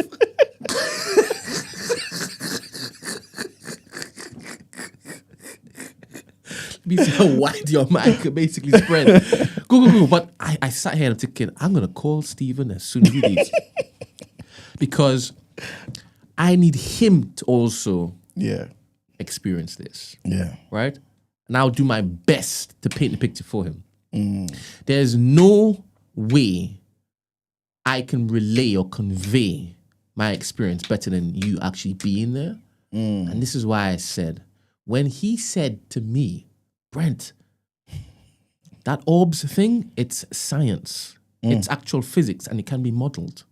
I said, wait a minute. This would be perfect for Emmanuel. This would be perfect for Emmanuel because he can basically say things that are above your head, right? And he's actually a student of the sciences. And he can basically say things that we don't understand. Well, I don't understand. You couldn't understand everything, obviously. No, me too. I'll probably get lost as well, man. And it actually to be like science, you know? But anyway, I've said a lot about this guy, and he just dropped a comment in there as well. What comment did he drop? He basically said, trying to share, but don't read it like that. He's not like that. Don't edify him. No, don't do that. I wasn't edifying him though. I was just trying to add some mystique to it. know what I'm saying? Maybe it was a bit too much. To be honest, I did a lot to basically make him come across as some sort of mysterious fella. So go. Run it. You know what I'm saying? Comments gone? No, it's still there. Okay, cool. Just trying to share, but the man them in surroundings ain't helping with the same enthusiasm. Long time challenge, but getting closer with Gen Zs. And the thing is, I understand that because he also shared with me his frustrations with other people not understanding the world like how he sees it. And I told him, you need to be amplified. I think there are more of you out there. And the thing is, whatever he's doing or saying, he still collected the babes. So I do believe that he can be a chameleon. Like, yeah? I did ask him, the babes that you're with, because quick I clocked on, like, his energy, right? Yeah. And I asked him, because he was there, I don't know why I do this sometimes. I ask surrounding questions about the different aspects of a person's life to get a fuller profile of the person, right? Because my mind, if it is that you are this way inclined, you ain't supposed to be having time to be doing the base level stuff. But then he was like, nah, I'm still a man. Like, before I got my powers, I was still, still a black man. Yeah, for real. I'm susceptible to everything that a black man normally goes through. And then when he was talking about that, he was like, you know, the wry smile that someone has, but you know, yeah, I'm no different to anybody else, you know. He flashed me that one. And I said, fair. But anyway, I asked him, your current babes, where'd you collect them from? And he's like, from university. I said, must be somebody in the sanctum. Intellectual. Yeah, man. Yeah. To understand that. You know what I'm saying? Yeah, and there are times when I said, stop. So you're doing that thing again where you're drifting into your language that I don't understand yet. I don't have this particular Bible. I don't have this dictionary or I don't have that. So say it differently, but break it down. And then he was like, okay, here you go. Yeah. I love that.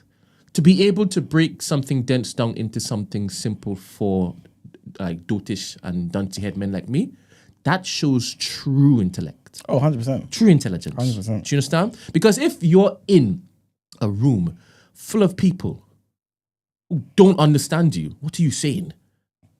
What are you actually saying? Facts. Can you lead them? Can you guide them? Can you instruct them? You need to be able to break it down.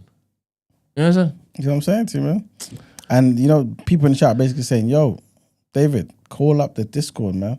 They want to hear the bars. They just want to hear you talk. No, the last time he called up, people told him to get off. Oh, but they can't remember this. They can't remember who he is. Do you understand? But he's been on these waves before. Yeah. He's been on these waves before. And then people were like, is he waking and baking? And I think even Vaughn was like, who is this guy?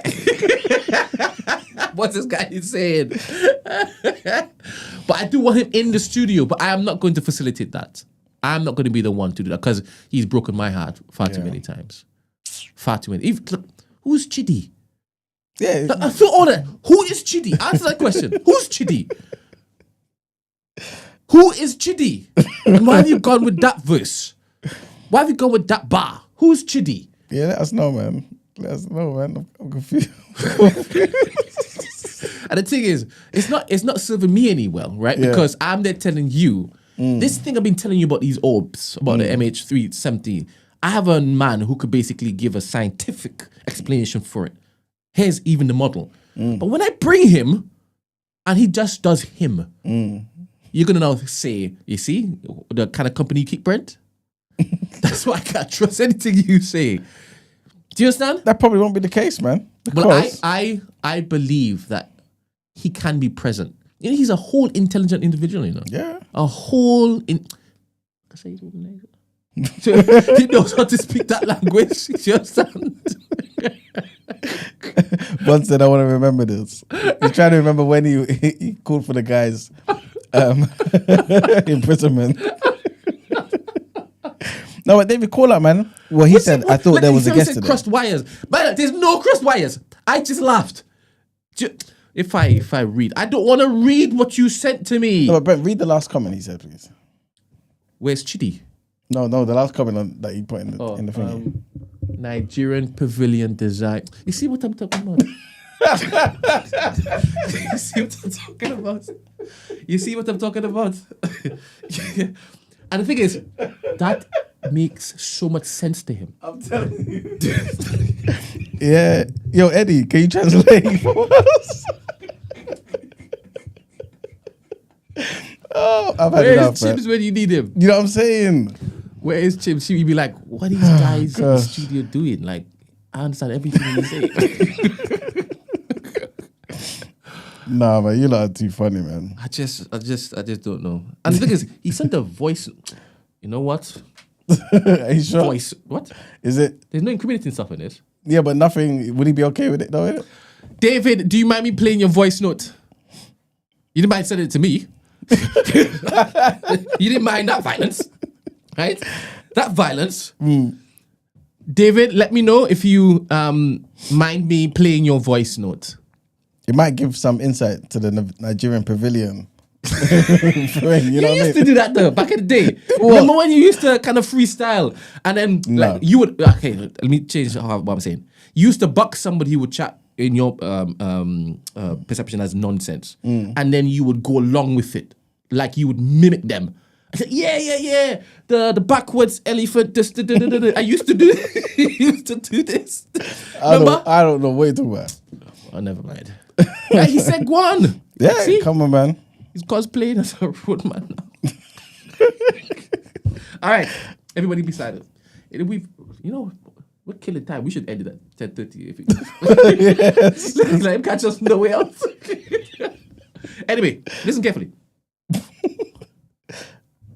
have to put the volume up, and I have to move it from 2.0. Hold up. Okay, Brent. This week, I've decided I'm not. Hold up. 1 second, people. Okay, Brent.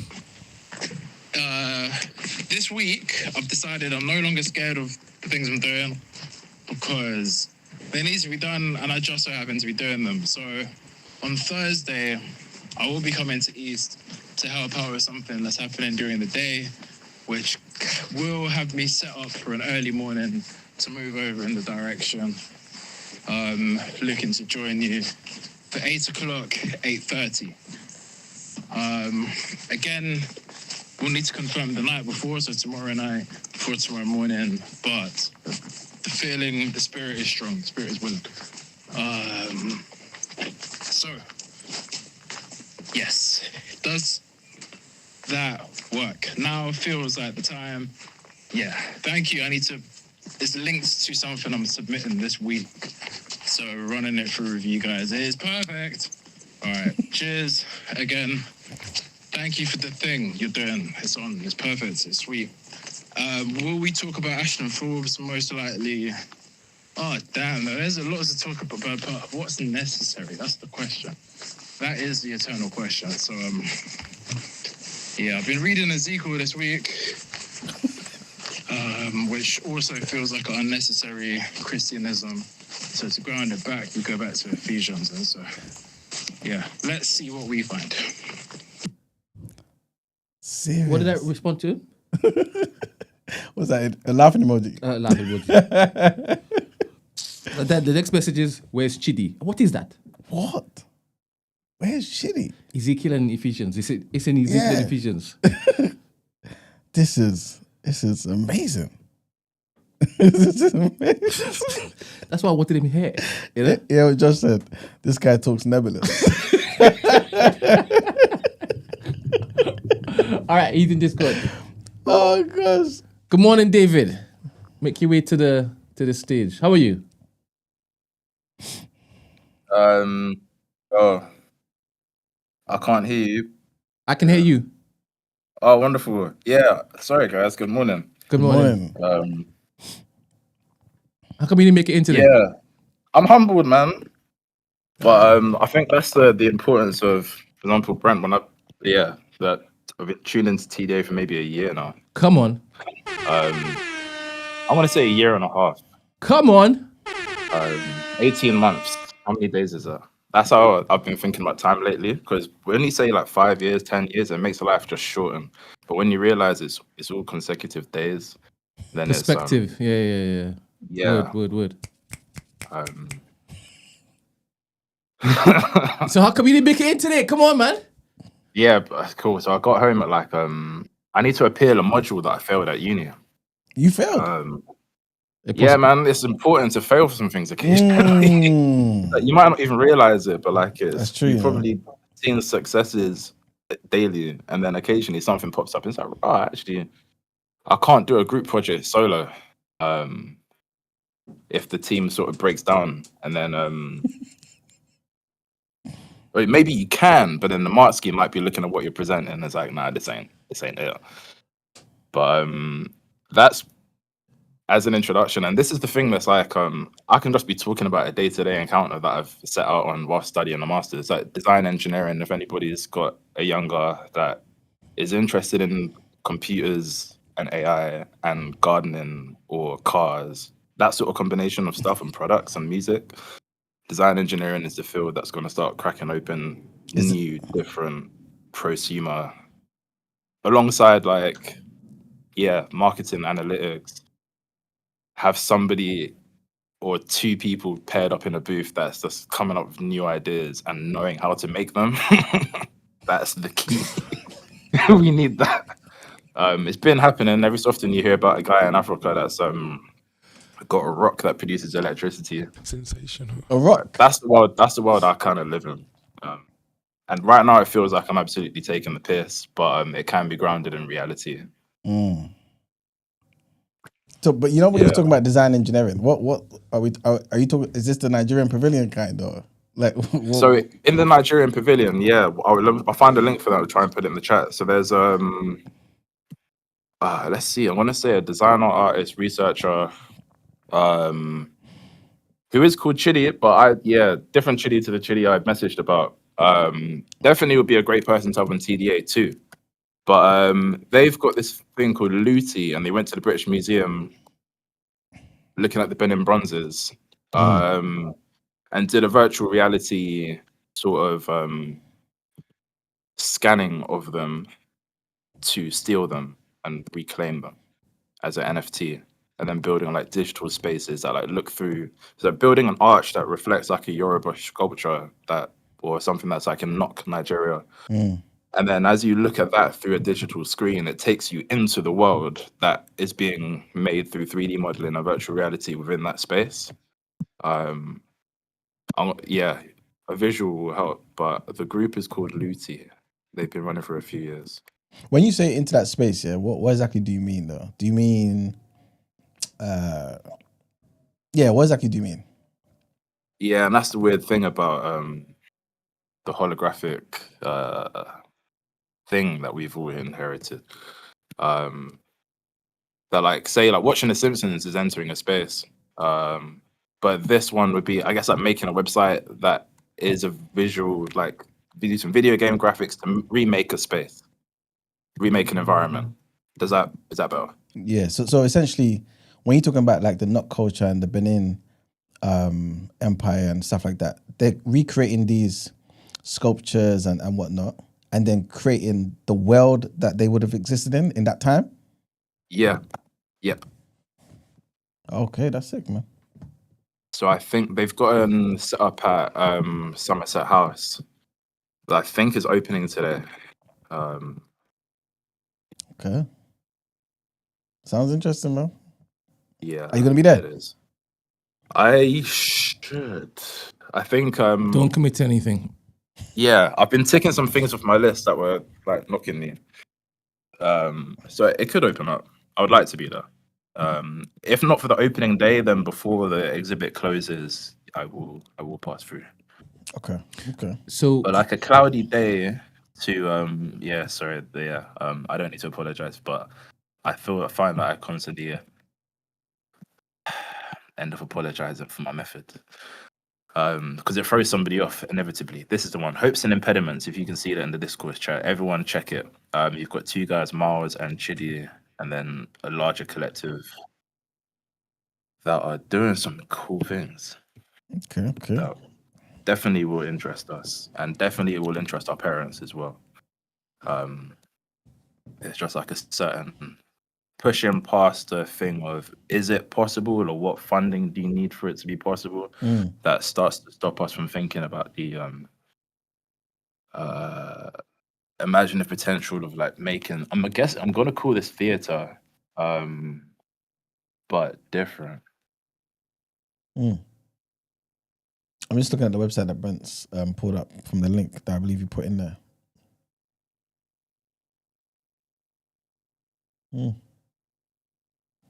It's interesting. So what? How does this relate to your degree? So this is from somebody that was studying the degree that's in the room next door to mine. So my course is innovation design engineering, which sets it up as like a cross discipline. Yeah, you've got fine artists, mechanical engineers, consultants, product designers, chemical engineers, all sort of doing the same program, but everyone's off on different things entirely. And then this person that was in the London Design Biennale was doing design products. And then usually it would be called product design. So then that design engineering is like making 3D models and being real anal about like angles and curves on a virtual screen about a thing. But I think that design products approach is more about like, how do people relate to or feel about a form that reflects a research, let's say that. And then it's more like a craft history, which has always been humanities. And that's a fun realization I've been having lately. It's like we're older than we think we are in this current age, and so that's where the some of the technology things start. I want you to expand on that though. What do you mean by we're older than we think we are in this current age? Yeah, so let's say as an example, the Bible. Because we know that Jesus was walking about and changing hearts and minds 2,000 years ago. That establishes the modern era, and we kind of think, all right, cool. Jesus was like us on roads that we can put on a map against the Roman Empire, which we've got signs of here. That's about what we've lived. And then the Old Testament feels like a very different, like it feels like a cowboy western. Or like a train heist, and then you've got people in the thingy, and then some guys come over with the guns, and the Swami's repping different gods. Yikes! Yikes!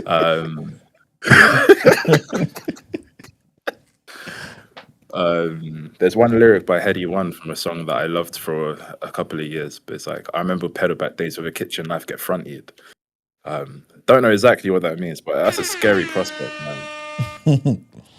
And some of the biblical narratives remind you of that, or take you there. Oh yeah, for sure. Like I think it's in Benjamin. There's a scenario that happens where in where? I think it's in the book of Benjamin. Yo, where's this book? Or it's about the tribe of Benjamin. Okay. You got the pamphlet, bro. You've got the pamphlet, bro. But I think this is also something that Christians do, that like we don't explain enough of the rootedness of the thing to then allow other people to understand why some things are significant. It's like Christians just say stuff, and then it's like, yeah, and then somebody who hasn't known any of it is like, wait, huh? But I got distracted there for a second. No, you didn't. I'm following you, bro. I'm following you. Yeah, there's a story somewhere about so I was doing a summer camp. Why am I here? Because we were talking about the course and making things. Okay, interesting. So if you before you continue, cool. David, like, how come you didn't come today? How come I didn't come today? Yeah, exactly. Because I needed to appeal my module and send that off before midnight. So I ended up getting home at like 1 a.m. And I've been doing this thing recently where I feel like I get home, since doing the course, I get home late and I still idolize the idea of trying to wake up early to get out, which just isn't possible. Because during the day, the brain's like, I'm just doing stuff. So then, yeah, I wake up and I'm like, oh, crap. That hour and a half, No, you ain't gone. David? Need to travel across feels like a bit of a myth right now. And Yeah. why So it's a did- simple calculation. Yeah, one would seem to think it But I was just keep simple as messing. just send me a message to say you're not coming. Real. So why didn't you see it fitting to basically communicate to me that you weren't coming today? I woke up and then opened up TDA and then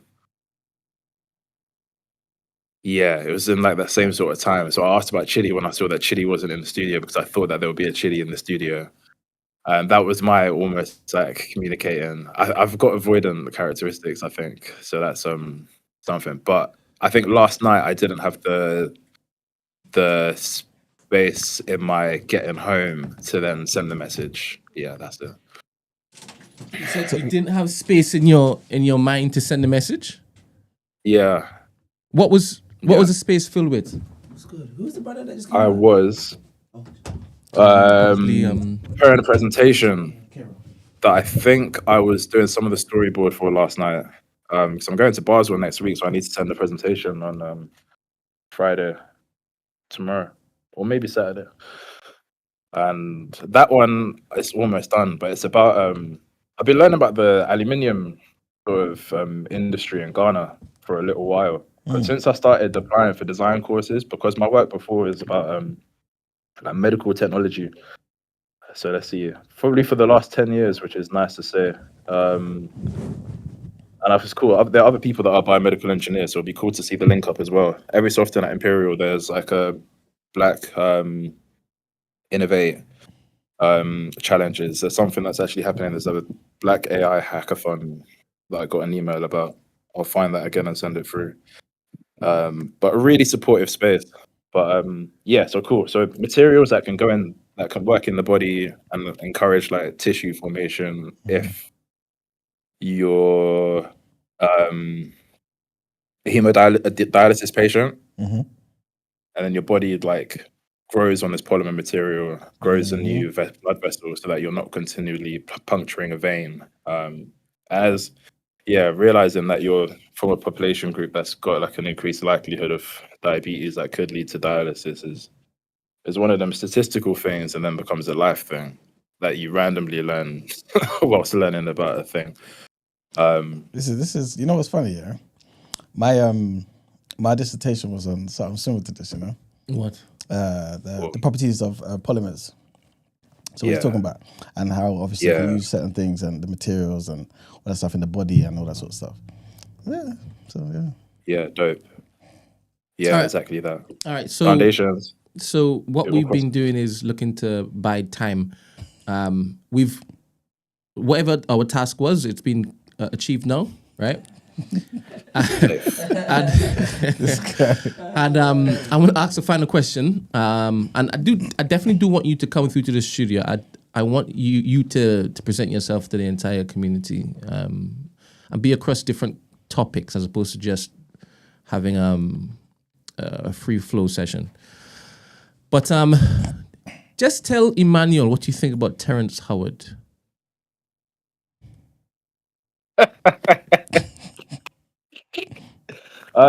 Cool. Terrence. I think as an actor, I didn't really consider Terrence Howard much. Empire, I didn't love. Power, I didn't love. Atlanta, I love. And Boots Riley's work. But Terrence, and I think that's probably why when Terrence jumped up, actually, I watched the physics talk a while ago, when he was at Oxford Union, and I was watching it and I was cackling when I was cooking in the kitchen because I was like, yo, what's this guy talking about? 1 + 1, 1 × 1 is 2. That doesn't. But he was saying a lot of stuff that he didn't understand. I didn't understand, didn't know what it was. And then I think the Joe Rogan conversation allowed him to really like unfold what it is he's working from. even now, it's like, all right, cool. How does this drone design do things any differently? But I think it's about like an efficiency of power. So then there's something that goes back to shapes and form, and the way he describes it, at least, is like an angel telling him that some stuff happened. Is like interesting, but cool, and a reminder that things happen. So yeah, shout out Terrence. Simply, we are closer to being able to have a conversation with this brother than it seems. So I would say shout out Terrence. It's important to break the zeitgeist of what science has established itself as, committed to eradicating the idea of a black industrial thought or technical innovation. Yeah, rap is a form of jazz, and jazz is maths, and music is that's what I've learned from a physicist, this guy Jim Gates. So that's no cap. So I think Terrence is doing a good thing. He's asking questions that make people like, which is what Galileo did, and then forces a new paradigm shift. Yeah. Well, I definitely don't think he's on the level of Galileo on that, but you know what I mean? I think I see your parallel. You know what I mean? But yeah, all right, man. Appreciate that, David, man. You need to come through, man. You need to come to the studio. Nah, for real. Are you going to be able to get up there and be here for 8?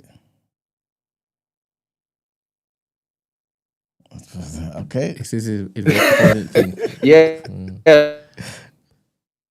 So I think, whenever you hear somebody that says, "Oh, how are you cutting the evening?" But yeah, unfortunately, I was working on, I was still working on something at 9, so I will get there. It's a matter of time, real soon. All right. Cool. But again, that's like an annoying way of answering the question. It will happen. Yes. All right, man. I appreciate you, man. I guess I'm trying to find out which days are preferred on your calendar, but again, that's probably another way of it's not mind games, and it's not. I'm definitely coming. I've got like a file of stuff that I know I'm working with. It's just trying to be over considerate in planning. Just then makes up not being there. All right, So man. I'll see you guys. Thank you very much. No worries, man. Thank you for very calling much. up, man. Later. Peace. Appreciate you. All right. Jump in? Yeah. My live. Which one am I on? Which one? Oh. Yes. Yeah, man. I'm locked in. I'm on the air. Yep, live. I don't know what I walked into. But that brother came with the wildest takes, man. Yeah, but he's on another level, man. You can't mention Terrence Howard and not talk about hustle and flow. Whoop that trick, get him. Whoop that. What? It's gone. It's gone. Oh, cool. There was something in the thing. For the last. It's gone. Have you seen Hustle and Flow? Yeah. Bad boy movie. Yeah. And Terrence Howard. So people don't understand why he's gone spiraling. Yeah. So let me give you the backstory just to defend my guy. Iron Man 1. Yes. And 2. He plays Rodney, War Machine. Yeah. Iron Man 1. They were picking who to be Iron Man. I'm saying this because I'm a Marvel fan, innit? Yeah. And Marvel were reluctant to go with Robert Downey Jr. Because you know the Robert Downey Jr. story? Like he was a young up-and-coming star, promising star. He played Charlie Chaplin, etc., etc. And then he kind of had like, I think his dad was in film. And he kind of went through that kind of like teen star midlife crisis kind of thing where he was on drugs, etc., and he got arrested. So from the peak of his career, he gets arrested. He comes out. He does a comedy which does relatively well, but no one wants to touch him in Hollywood, innit? So they're trying to pick Iron Man, and this is at the time where MCU is trying to establish itself. Early days, like Iron Man was really the catalyst for the universe to become what it is because those movies did well. Okay. So they were trying to pick the star. And they were huffing and puffing about Robert Downey Jr. So they went to Terrence Howard, who's obviously come off the back of Hustle and Flow, Oscar nominated. Yep. And they said, oh, should we go with him? He vouched for Robert Downey Jr. Obviously, he's not the person that gets the last say, but he vouched to put him on in it. So at that time, he was getting paid more than Robert Downey Jr. Iron Man 1 does well. I think 2, I can't remember which one's done. The next one does well. So then Terrence Howard is like, yo, like Disney, was it Marvel? Yeah, you gotta give me more bread for the next movie. Do you understand? Like, there's no way that I'm not getting this much bread for a movie that's doing this well. And they were like, shuffling. So then he called Robert Downey Jr. to be like, you're the star. Tell them, tell them. Yeah. Bro, he said the man never called him back. Next thing he knows, Don Cheadle's War Machine. Wow. Don Cheadle's Avengers superstar. They blow up, billion highest grossing movies of all time, Black Panther, etc., etc. Would that not drive you mad, bro? Like, would you not then go into science and mystical, bro? Bro, people are wicked in this life, dog. Yeah, you know what? I hear you. I don't think it would make me say 1 × 1 is 2, though. You say that, bro, until you see how much the last Avengers movie grossed. Then you be like, damn. You got to find a way to make those numbers not add up in your head. Yeah. You know what I'm saying? So you think that he is spiraling? I think there's a lot of pressure. Think about it, bro. Like, Hustle and Flow, Oscar nominated. Like, that was a big movie. And I think there's a lot of, like, it's not necessarily pressure, but there's a lot of, like, of emotions attached to being that high, being kind of, what's the word? Blindsided or kind of, like, betrayed. And then you're still in Hollywood trying to find a place now, even though you've done what everybody says is like the top tier, And I just feel like we're always talking about mental health. We're always talking about black men, mental health. But it's like, if you've ever seen someone who's manic, like he's exhibiting some of those symptoms in his conversations. Talk to me, because that's what I want to focus on. What have you seen from him that has you saying he's spiraling? What evidence are you seeing? Okay, I've seen the conversation. To be honest, I saw Neil deGrasse Tyson. They got beef, innit? Yeah. They got beef. So I saw Neil deGrasse Tyson's assessment of what he was talking about. And Terrence Howard's perspective is that he had an argument with Neil deGrasse Tyson and he disproved him. But then Neil deGrasse came down and he was like, yo, this is what really happened. And he shows the files and he shows the messages that Terrence Howard sent him to be like, this is what I think, this is my theory. And Neil deGrasse Tyson said, I read through all of it and I gave him bullet points back to back to back about what is wrong, what is right, like engaging in a healthy discourse, innit? And instead of him acknowledging that, Terrence Howard just internalized it as, this man is trying to discredit me. He's not, when people tend to be manic, they tend to find like, and I'm not a psychologist, people tend to find a lot of enemies. They tend to make enemies out of a lot of different people. And you kind of like hyper focus on certain people, and these become individuals that like are the target of your manic in that sense. Did you see any of his interviews recently on Joe Rogan? Clips, like 60 seconds clips, that kind of like insight. All right, okay. Because the exchange between him and Neil deGrasse Tyson isn't as black and white as Neil deGrasse Tyson was looking to basically paint. Really? He was being very condescending. Really? Yeah, he was even saying, I shouldn't even be reading this. You have no accreditation whatsoever. He did, which is true though, bro. Oh, what is true? That, well, he's astrophysicist. Astrophysicist. Yeah, he's qualified in that field. Yeah. You have a theory. And you just come to him and he's reading. It's like me writing a theory and saying, bro, like, can you read it for me? And it's like, I will read it, but I have a lot of things to do. Like, what's Terrence Howard's qualifications in this specific context? Yeah, essentially that kind of isn't the stance. Like, it wasn't so measured. He was basically telling him to stick to acting. Do you understand? Don't come over here. And if it is that you're fine with that type of approach, then cool. I'm not the type of person to kind of lean into that school of thought where only people who are within a particular group of socially accepted inventors or scientists can find the next innovation that's going to help humanity. Do you understand? But he gave him his time. He said, here's the files, and he shows where he annotated it, and he's broke down. I watched the whole video because I was like, how you doing my man like that? And he broke down the theories, and he gave him the time of day. No, he didn't. But that's fine that you think he did. Why do you say he didn't? Because he gave him the time he wanted to give him to make the video to be condescending. No, that's what he did. He's saying he only made the video after Terrence Howard called him out. That's the only time. He didn't make the video. He didn't get the file and be like, make the video. Terrence Howard went on this campaign saying that these guys think I'm wrong. I spoke to Neil deGrasse Tyson and he was like, so then he came out and was like, "Yo, like let's clear the air." Yeah. So that's what I don't think. That's fine. Yeah. That's fine. I don't really want to focus on Neil deGrasse Yeah, okay. Tyson. I remember all of that particular exchange, and that's what got me interested in. Let me hear what this guy is saying, and then I started watching certain videos and whatnot. Then I heard the 1+1 stuff, and I'm like, wait a minute, what are you doing here? But then he sat down on Joe Rogan with Eric Weinstein, and then they went back and forth.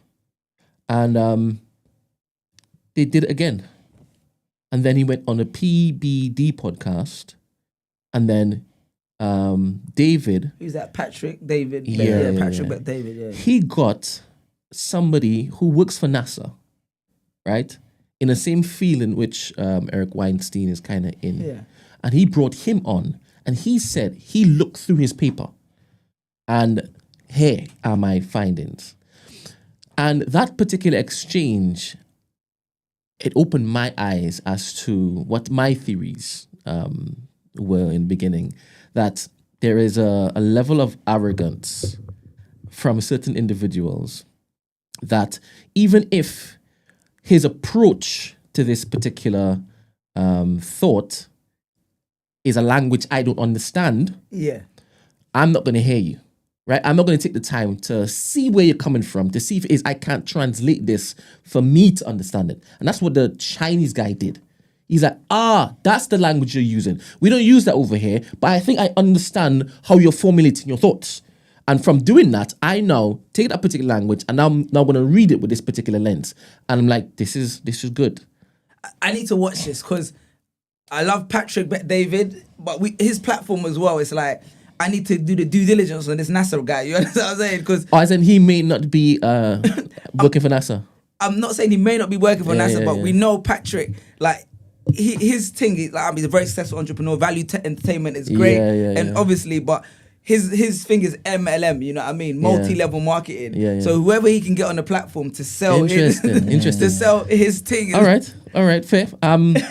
The same scientist, he also said he also has theories. One in particular goes against, who is that? One of the main guys back in the day that everybody looks to, the theory of relativity, I think. Einstein. One of those people, right?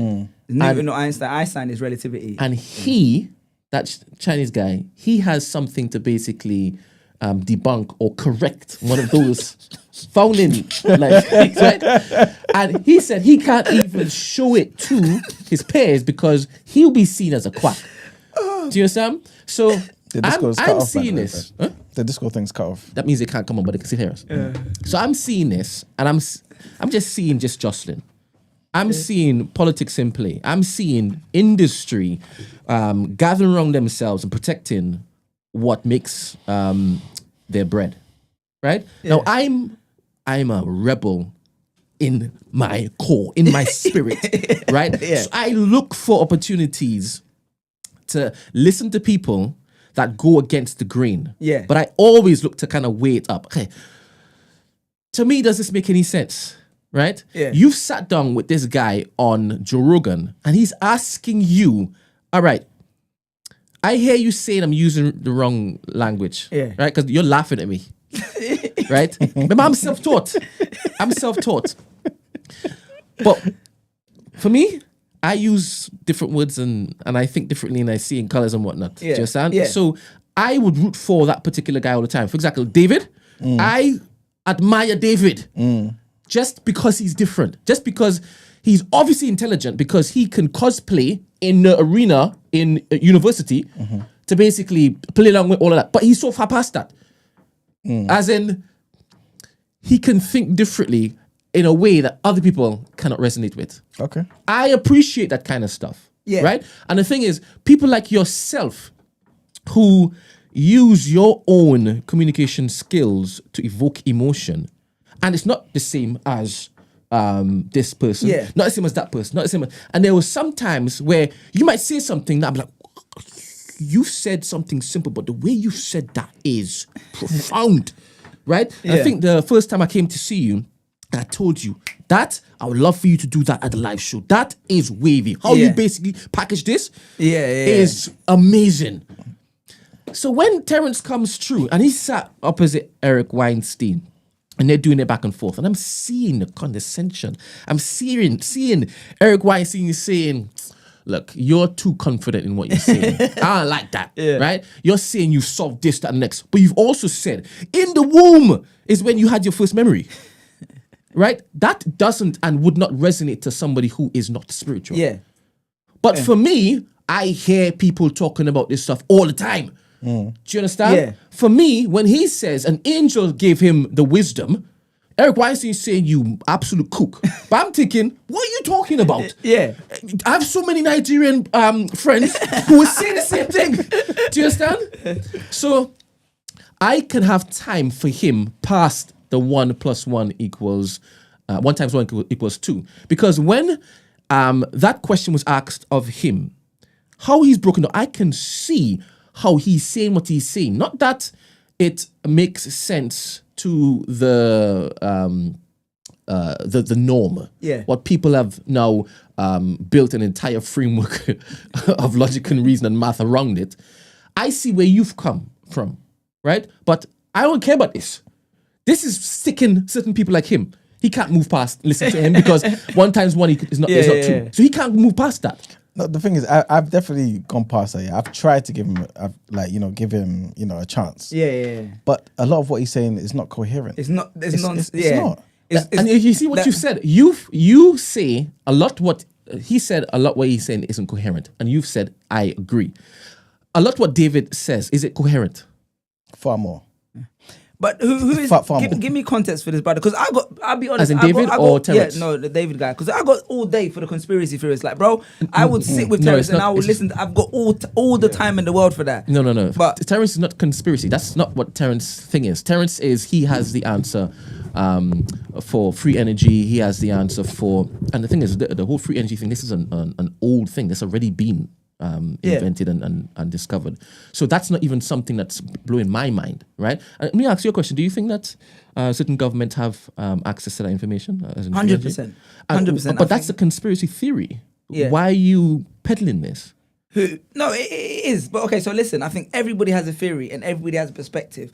But I think we're at the point in the world, But to be honest, I got to this point a long time ago. Like, for instance, mainly when you'd go to like the church or the mosque and you'd see like everyone has their own different interpretations of how the world is speaking to them. So you have to start to discern. And I came very early, not very early on, but I got to a point in my life where it's like, okay, I've got time for what you're saying. Now you have to action it in some capacity because everybody, you understand? So 120%. You have to action it in some capacity for me to validate it. Wonderful. You know. Now, Terrence, in that first interview with Joe Rogan, he came with a box of goodies. And he said, I beg you, you're saying that you don't understand my mumbo jumbo cool, but I have evidence. I've got the tricks here. Please just look at what I've made. Do you understand? So he brought in and said, look what I've done to this particular thing. What was it? Buddy, you can't, to be honest, say these things, one, he's done a lot of like creations with light and whatnot, and they look beautiful. But what did they do? They just, for me, it's just, they're just models. For me, like it's just 3D No, shapes. the light, not the models, not the drones and whatnot. The drones are completely different. And those drones, on the second, no, even on the first one, Eric Weinstein said, now the drones thing, I'm going to look into this because you've now introduced something to me that fair enough, I didn't know about, and this looks like it might have some legs. So he wasn't being entirely dismissive then? No, but that's what I'm saying. This particular exchange, I actually wanted to listen to it because some people just said that Eric Weinstein just rubbished him. And I don't think he spent the entire time rubbishing him. And I actually saw where the clashing was.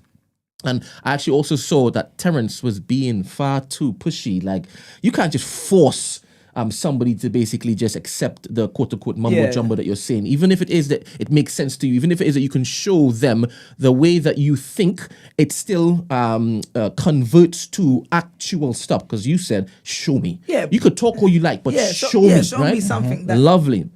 So I also saw how he can be his own worst enemy in his approach. Yeah. I saw that in exchange, but I also saw there's a certain bandwidth that you have, Eric Weinstein, for this type of thing, and after a while you just switch off, right? Yeah. It doesn't matter how it is that he's telling you he got there.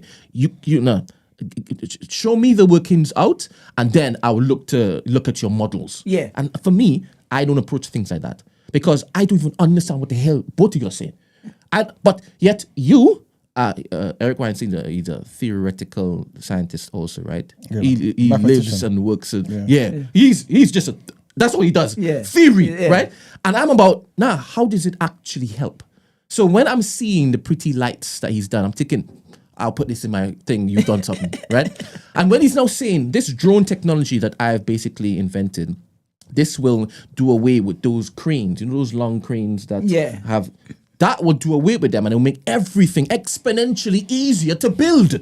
Why am I not being like, all right, some engineering company come through, use this as a particular opportunity to start your business? Do you understand? Yeah, but that's what my point. If it's that viable, it's like he should be able to convince someone. It's kind of like there's a lot of arguments about like Dr. Sebi, like in his diets. A lot of people say, oh, it's not valid, alkaline, but at least he had like a something you could action. You can try that and see if that works. You know what I mean? Are you a fan of Dr. Sebi? Yeah, of course, 100%. How about you, man? Dr. Sebi? Yeah, I like Dr. Sebi. Yeah. All right. How many people, the world called him a quack? Yeah, 100%. And a peddler of what? Yeah, but a lot of people don't believe in some of his claims, though, innit? Yeah. Not necessarily that what he's saying is fake in terms of his diets and stuff.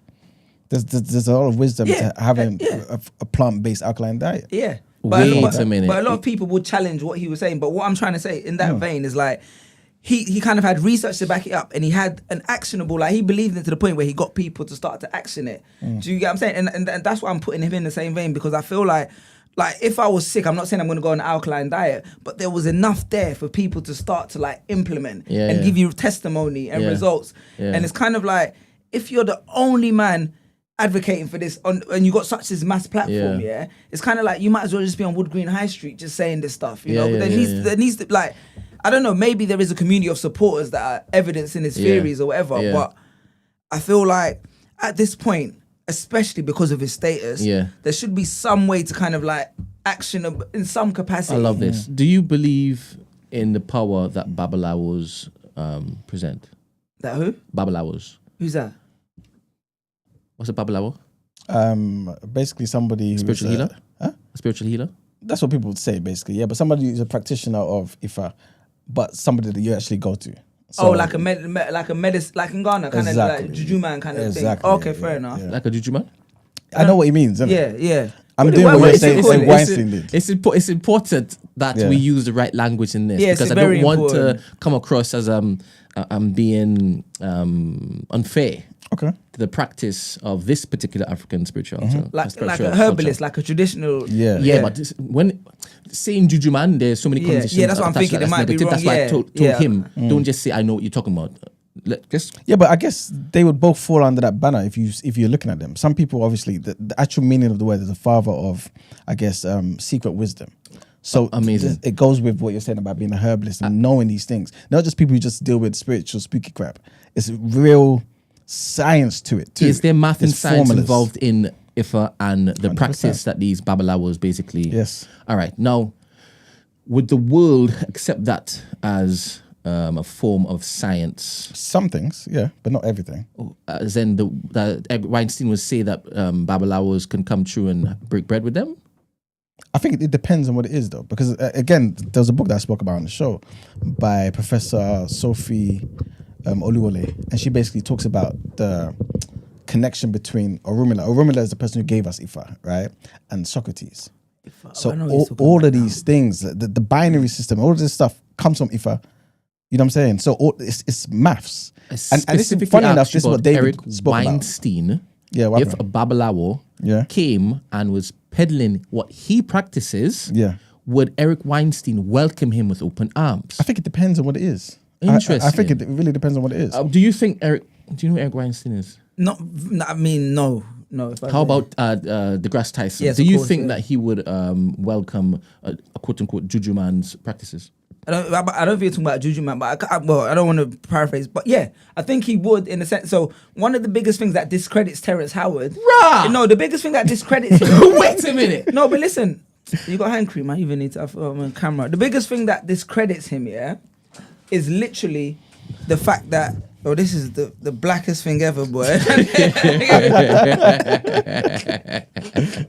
I have some softer stuff if you want. Yo, the biggest thing I think that discredits him is that he's an actor, innit? And what we're all aware of is that attention is a drug. And actors, like, you see time and time again, like, they're environmentalists, they're going into space, they kind of feed on anything that gives them attention. If he was like a scientist that had spent years in this specific field, even like independently, and emerged with these theories, I think they'd give it more weight. But it's because his status kind of works against him. I agree with you. Emmanuel, most of the forefathers of some of these theories, were they considered or accepted amongst the general populace of scientists at the time? No, not all of them. No, not at all. Name the ones who weren't. One of my favorites, Michael Faraday. And why wasn't he accepted? He didn't have a formal education. Okay. And this is me knowing about this. Yeah. It speaks to, all right, you said what you said, but yet here we go. Do you understand? I think the difference is that Michael Faraday was able to, he was a great chemist and was able to observe things and make sense of it. He was limited because he didn't have the formal education, so he couldn't articulate things in a mathematical fashion. He had to wait for somebody else to come a generation later to prove what he was saying and actually have a mathematical formula. But what he was saying made sense. He explained the things. Without him, there was no theory of relativity.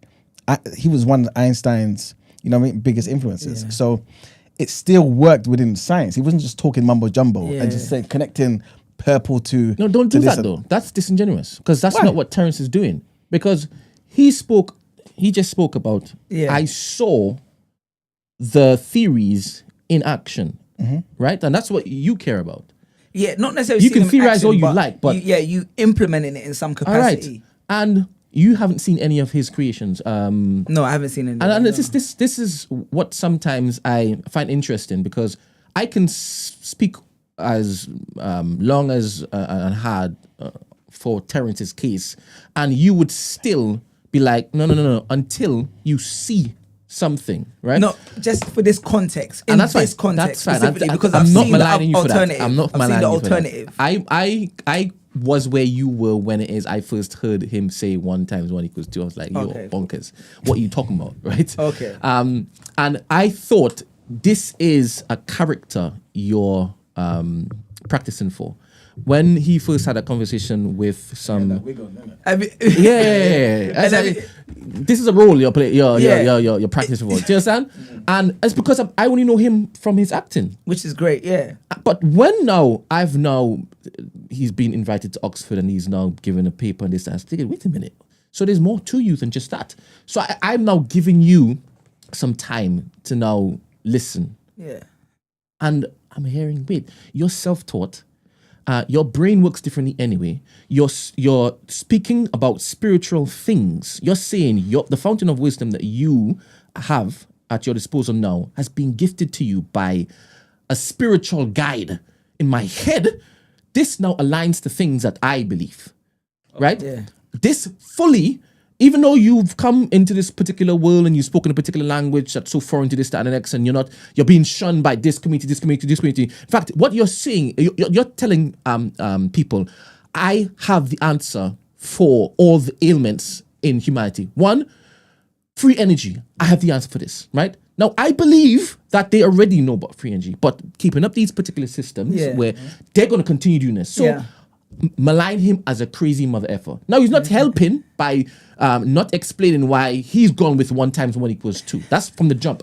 But when he sat down to then say, anything that you multiply by itself, in reality, forget about math here, in the world, it's going to not equal 1. It's going to have a additional or adding effect. Right? Yeah. Now the first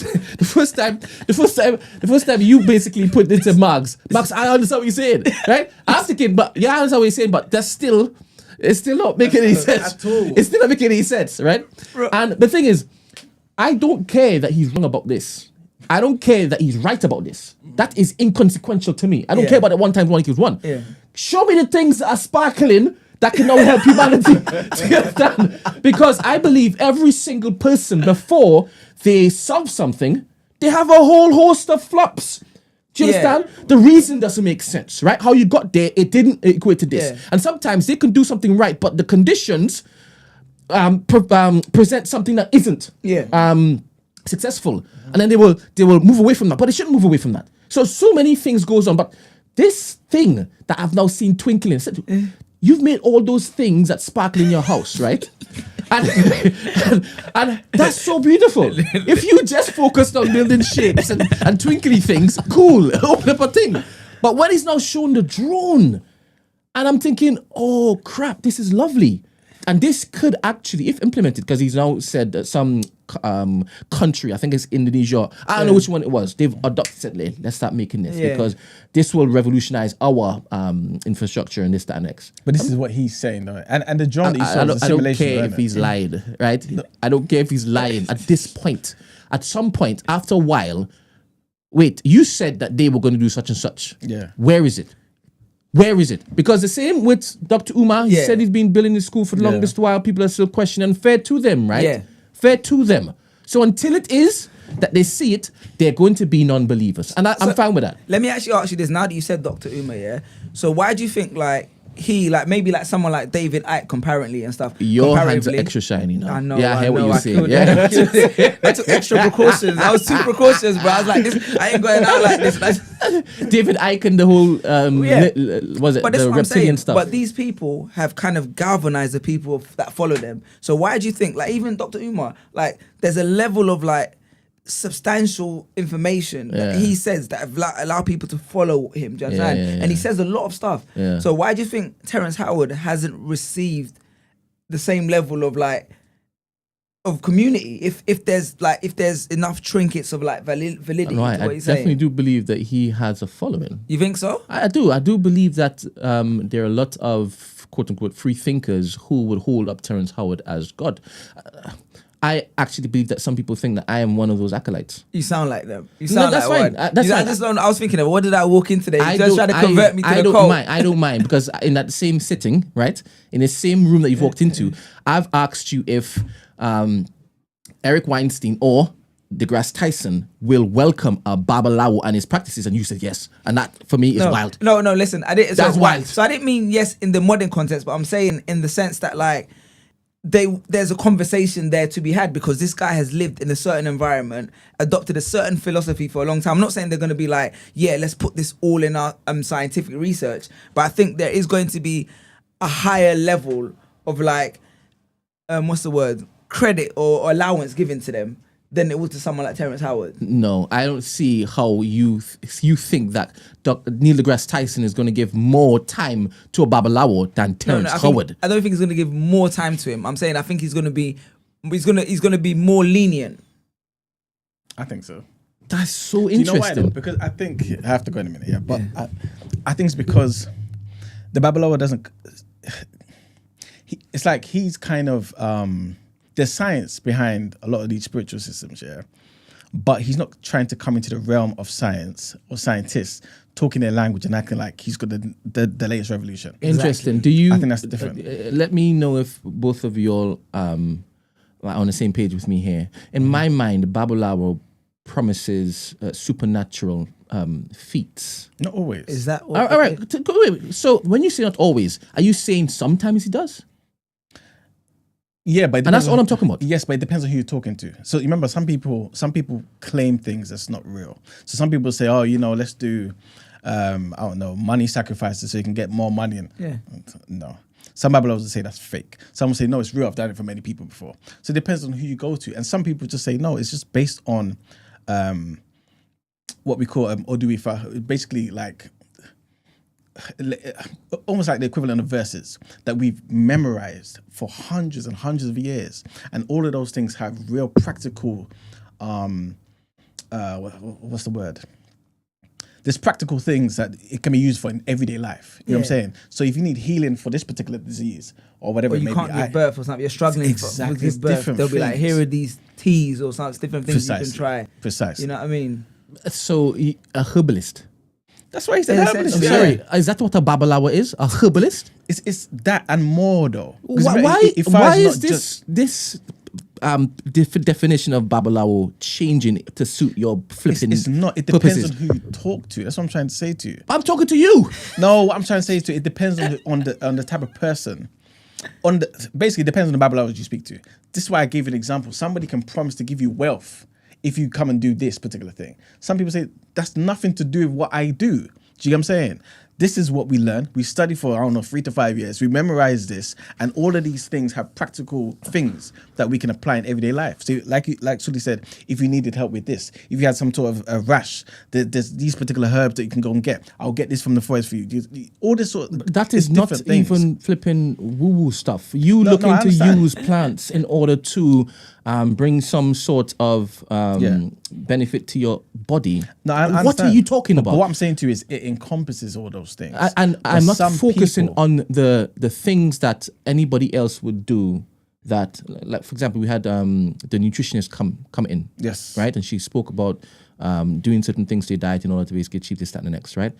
If you are saying that she is a practitioner of the same thing that the Babalawas are practicing, because her focus is in how like plants and nutrition basically, then you're misunderstanding what I'm saying. The guy that you buck outside the train station and he has a card and says, "Hey, do you want wealth? Do you want a baby? Call my number." This is what I'm talking about. This person, you would say Neil deGrasse Tyson was sitting down with. No. But that's an extreme of the context. We're talking about someone who has the historical context and heritage and is more like in tune with the tradition, rather than someone who's like, how do I leverage this tradition to make money? Oh, you're basically looking at all of those and just assuming all of them are hustlers. The person we talked about, remember there's an app now where you can be connected to about that. I saw that yesterday. What app is that? I don't even know what it's called. Clever idea. But the guy basically... you want to basically connect to a couple of babalawas? No, but I know some aunties that would be down for it. 100%. And those aunties, what bucket do you put them in? The snake oil salesman or saleswoman? Who the ones that you know that's in your family? No, that would want it. He said. That would want the services. Okay. No, I don't know anyone that would. You don't know jump on anybody? it. Don't know anyone that would jump on it. Do you have any family members? No one's on it like that, boy. No, they're not on it. Everyone's got their own dean that they're on. It's like, yeah. You see, but yet Neil deGrasse was sitting down with him. You're saying, nah, sorry, not interested. And why did you say you're not interested? Why are you implying that particular practice isn't going to marry or align with your particular spiritual beliefs? Because there's certain things in it that are intrinsically like forbidden in my beliefs. You get what I'm saying? How do you mean? Like in Islam, there's certain things that you're not supposed to associate with at all. What do you talk about? Give me some more information, please. Well, the idea that like there's idol worship, like that's one of the things that you're not supposed to. There's not this idea that people can grant you like things, wealth and all these kind of things, that only comes from Allah. It's not possible. Yeah. So you don't think that those people can actually grant you those things? No. Or you think it's just fake? I think it's hope. Yeah, they give people hope people peddlers. Hope. Yeah, I mean it's like motivational speaking, same thing. So you don't believe in any of these particular quote unquote spiritual healers being able to give you healing through their particular... No, not healing. No. And to go, man. Sorry. Goodbye. No, but what's your question? Goodbye. I need to go. No, say your question. He's basically just said your babalawas. No. I said herbal. I said herbal, and I said herbal. I said the man that gives you the card outside Brixton Station. If I was to tell you before he leaves, yeah, that he has a shrine in his house. To what? No, I'm not. And you peddling this misinformation is what the colonizer has conditioned you to basically spread. What would you say in response to that? I would say 100% I'm conditioned to an extent, but I thought his views, I wouldn't judge anyone who has a shrine. I just thought his views were different. That's it. I wouldn't judge anyone for having a shrine. But I don't think but I believe in spirituality. I believe in spirits. Obviously, those intrinsically in line with religion, but I don't believe that there's certain people that have the access the way they say they do. You know what I'm saying? But that some people do, but not everybody. Because I believe that some people have the access to. I mean, I don't want to go into religion and stuff like in the context of how I view it, but like in Islam, obviously there's jinn and those are Thank spirits. you very much. And those, you understand? So Yes. it's through that vein Yes. that conversation happens. Precisely. But that's a completely 100%. different. No, it's connected. field. It's literally connected. It's literally connected. Goodbye, Emmanuel. Peace, people. Safe so you need dog. to come back again, man. So we can have a proper talk. You mean man. you need to come back for the first I time? had to drop the kids. Huh? You mean you need to come back for the first time? You've actually come at the end of the show. I came at the end of the show. When Yes. did I come back? You know we finished 10:30 I thought every you day. finished at 12. Wow. You finished at 10:30. So when I said I was gonna get here at 10, you didn't say we're almost done. Oh, I didn't. I stopped off at McDonald's. Just use the toilet. I know what you said. And I know when you walked in here, it wasn't 10. It wasn't 10. I was on the way. I was coming because I had to drop the kids, and then I had to. But it wasn't as far as I thought it'd be. It wasn't. It never is. Yeah, but you don't start at 8. You look, I gotta drop the kids. On certain days, I don't drop the kids, and those are the days where you said you're too busy for me. You remember? No. You said you were too busy. He has a schedule. I pass messages on. I am just a messenger. I'm the middleman. Fair enough. Fair enough. Yeah. What are you off to now? Got to do my work, man. Oh, fair enough. Plenty of different jobs to attend to. He has a lot of cards in his pocket to hand out at train stations. Imagine. You know what I'm saying? Practitioner. I'm glad we got to do this, though. Yes. Oh, it was an interesting conversation to tap into. Assalamu alaikum, man. Wa alaikum salam. All right, mate. so Suli, you have a fantastic event. First of all, like, who are you, and why have I said that I'm fascinated by how it is that you put together words and deliver it? Yeah, so I mean, I've come to the point where I just call myself a storyteller because initially it started out spoken word, then went into more like written stuff, writing about like life experiences, particularly marriages. I got 2 books actually.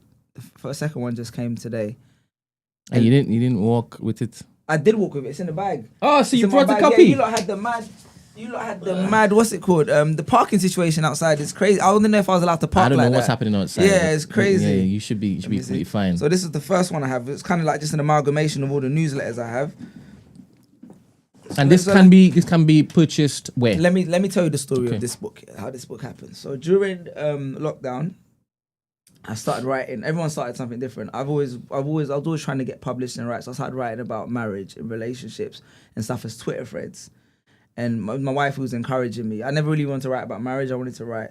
So I started posting these as Twitter threads. And I guess because everyone was at home, lockdown, it just started going off. You know what I mean? It just started going off. Like people were like, we'd love to check this stuff. So I started writing consistently. Then I went into a newsletter.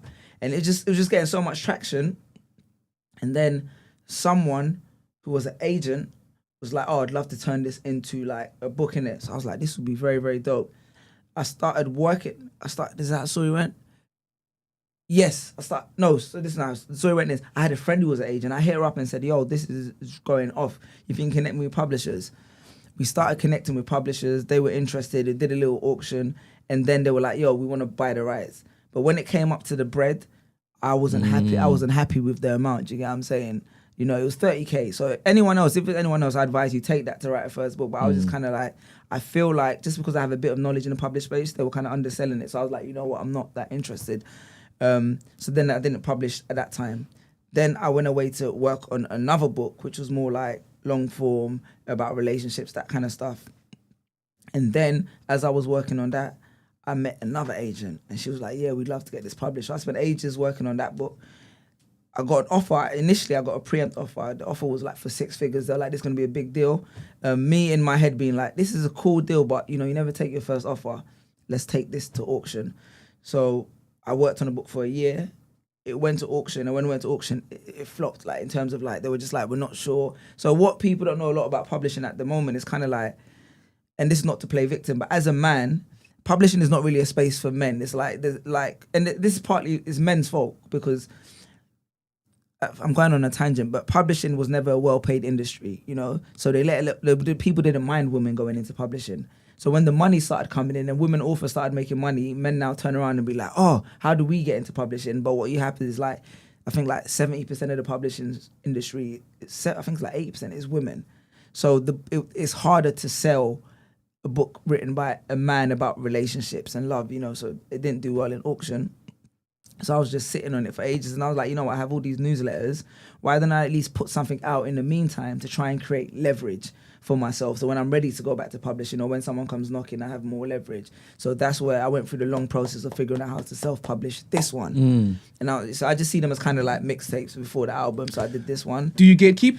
Huh? Do you gatekeep? In terms of what? You trying to publish something? Yeah. Yeah, 100%. No, not me, but there are people. I know there are definitely 2 people that are in the community who are looking to basically self-publish, but they have got no clue where to start, where to go. 100%. I've even done it. I have a friend. He's a rapper in America, Joyner. He did a children's book. I helped them do that children's book. Whenever people want help, I'm more than happy. Like I'm even trying to build out something that helps people self-publish. Okay. It's just that self-publishing is not glamorous because it doesn't come with the books on the shelf, and people are like, I want to do the book launch, all that kind of stuff. I'm not interested in that for the moment. But 100%, I'm more than happy. But it took me ages to find like the plug, you know. But someone helped me find it. Yeah, you know what I mean. There's a lady, Kelly.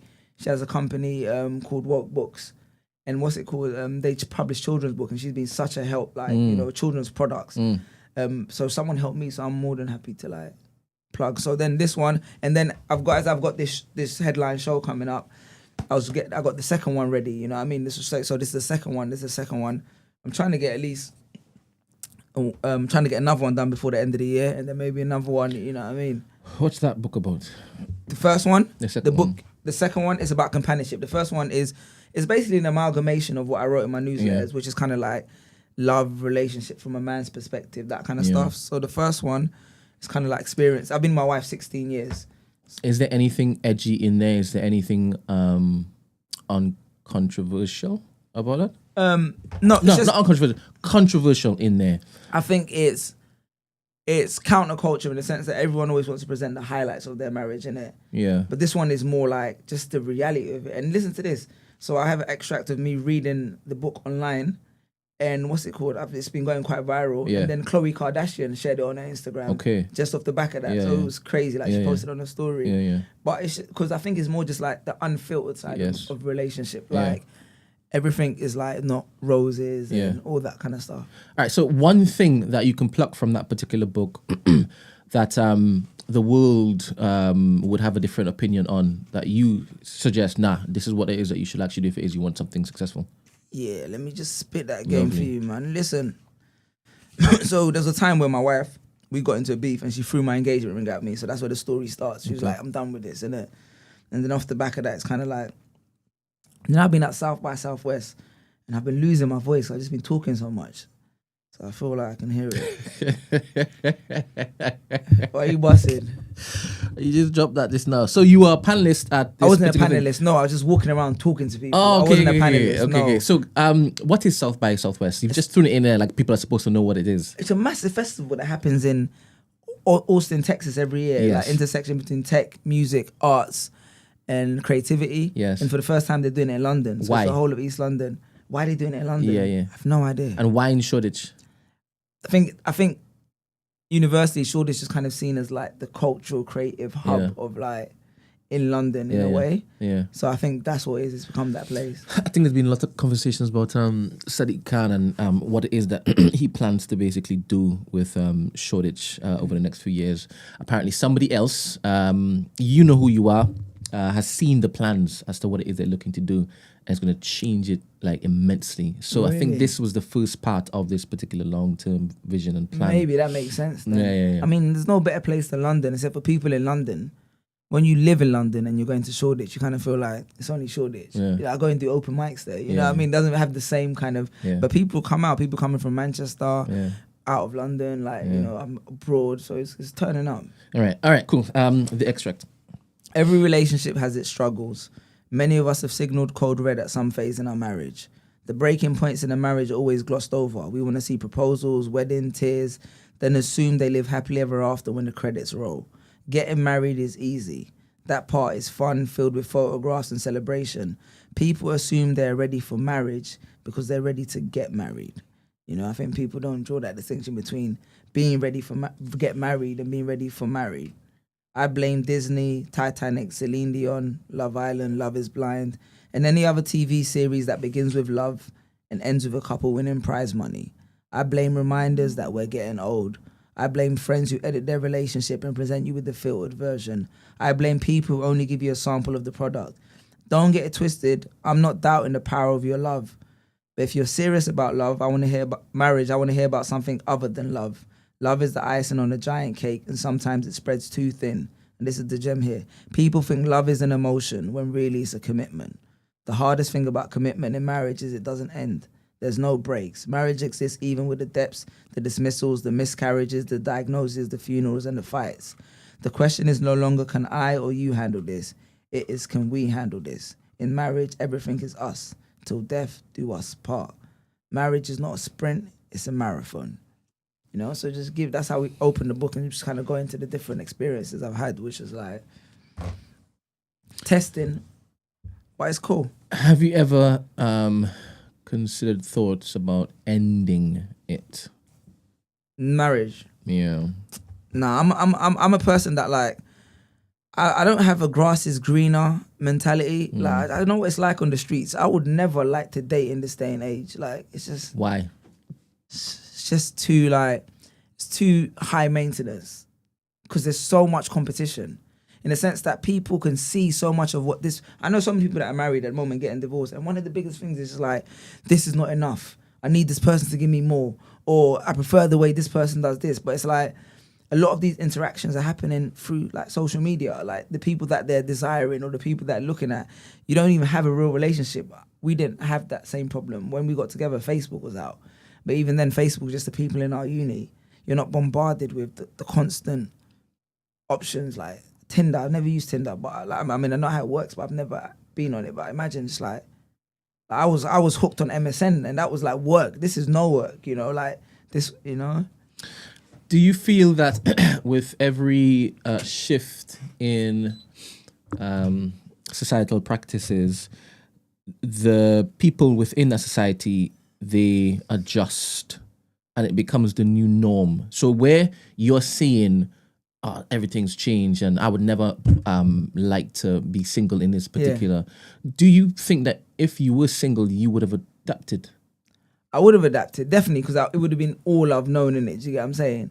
But I still feel like, so I feel like what happens is when society changes, there's an actual practical change and then there's a theoretical change. And I think what's very dangerous, the theoretical changes that come along, because you don't know who's pushing those changes into people's minds.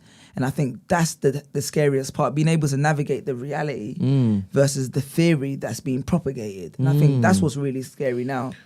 Lovely. Right now, a lot of people are saying there are gender wars going on, but then other people are saying this only exists on social media.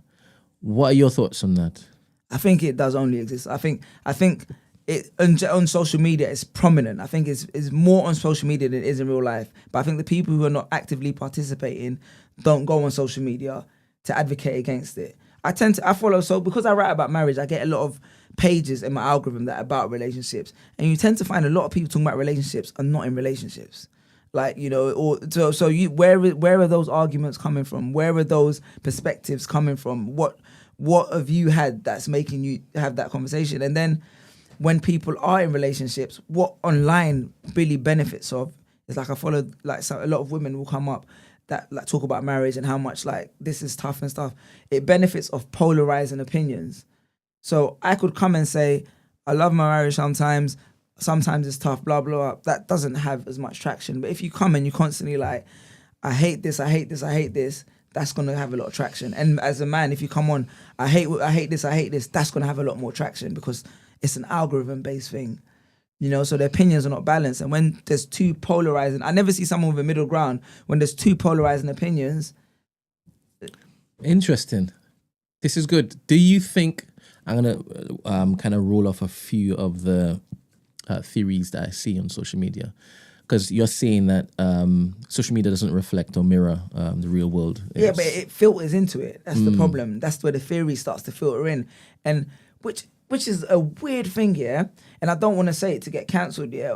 But it's like so. But I'm only around men in it. Do you understand? But it's interesting because I find a lot of women that I talk to, they echo rhetoric that I hear online. So maybe it's valid, but I find a lot of them echo what they're hearing online to me. And I'll be like, But what guys are like this? You understand what I'm saying? The issue with the guys that I know is most of them, like, maybe in relationships, they're married, so it's different.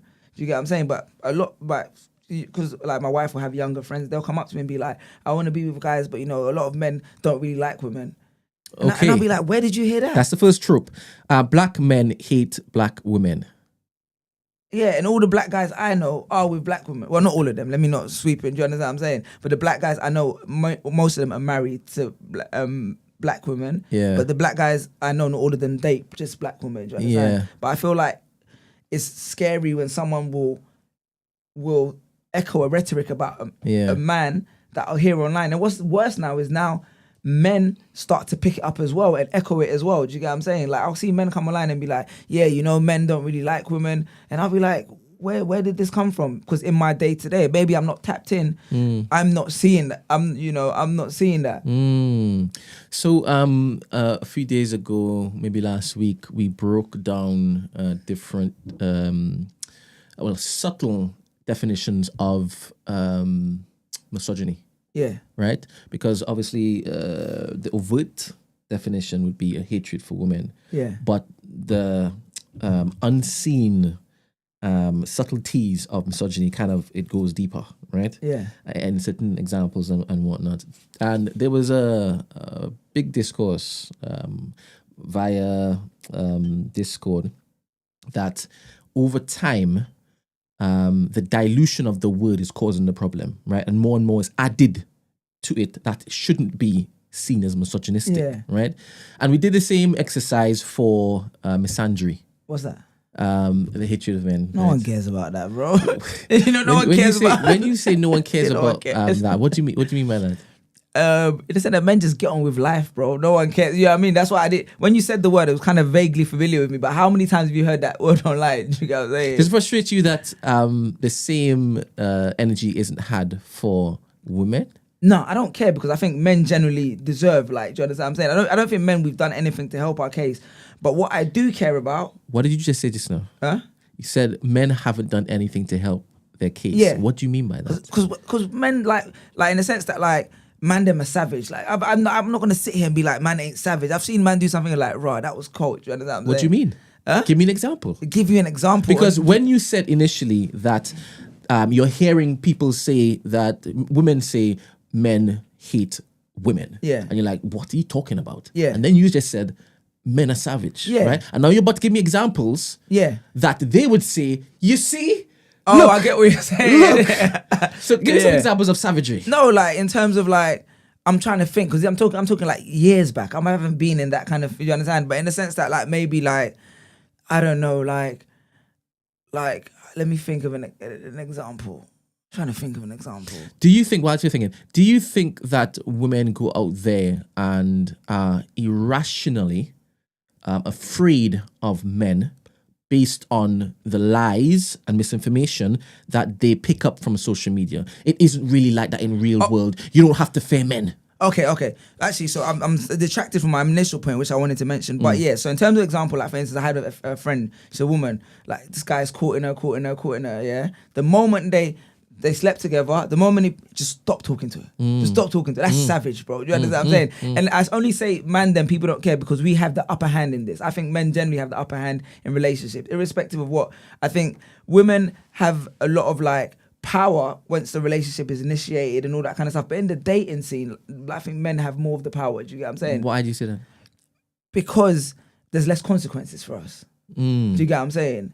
So I'm not. So I'm like, yeah, cool. Like me, I don't expect any empathy, but what I do think is I don't like the fact that people have now started to impose that on little kids. Like that's what I don't like. I don't like the way boys are being associated with men. That's my only issue when you talk about something like, because I feel like what you get is you get women in their late 20s, mid 30s, late 30s, imposing logic on young boys that they've learned through their experience. You understand? So what a 30-year-old woman expecting from a boy, what expecting from a man, is not the same what a 16-year-old, 17-year-old girl is going to expect. And also the way a 30-year-old woman is going to treat a man is not how he's being treated by a 20-year-old young girl. Do you understand? And that's why it's kind of like they have this big argument with Tate and why he resonates, because his reality I've been a 20-year-old boy, or 18-year-old boy. My reality is going to be closer to how I'm be treated by the 18-year-old girl than it is from a mature 30-year-old woman who's saying men need to do this. There's kind of like, I think there needs to be a big distinction. Like, if you don't care about men, that's cool. Say whatever you want to say about men, but then like you got to draw the line when it comes to like judging young boys, because then now it's impacted how young boys are being taught, or how they're being like, look, they're already criminalized from being young. But you wasn't that mature when you was 30 years old, when you was 20 years old, even as a man or as a woman, you know? So men are getting an unfair shake.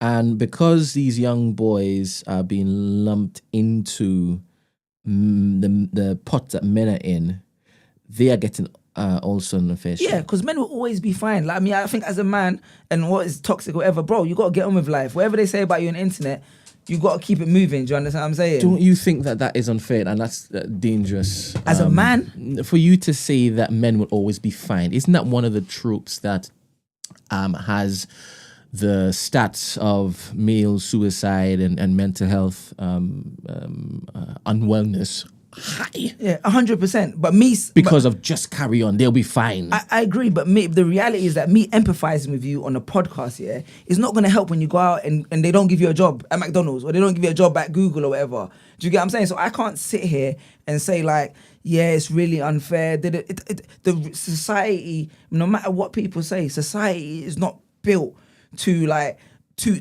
be empathetic towards that. So I hear you, but aren't you supposed to basically be the change you want to see, especially seeing as you have a fantastic ability to tell stories and to connect to a large audience? If you believe that we're getting an unfair shake, why don't you lead the change? Because I'm going to tell you what I think. Like, I've got a poem, like I've got so many poems like in my show about mental health, like, you know, like therapy for the man. I'm talking about the things we're going through.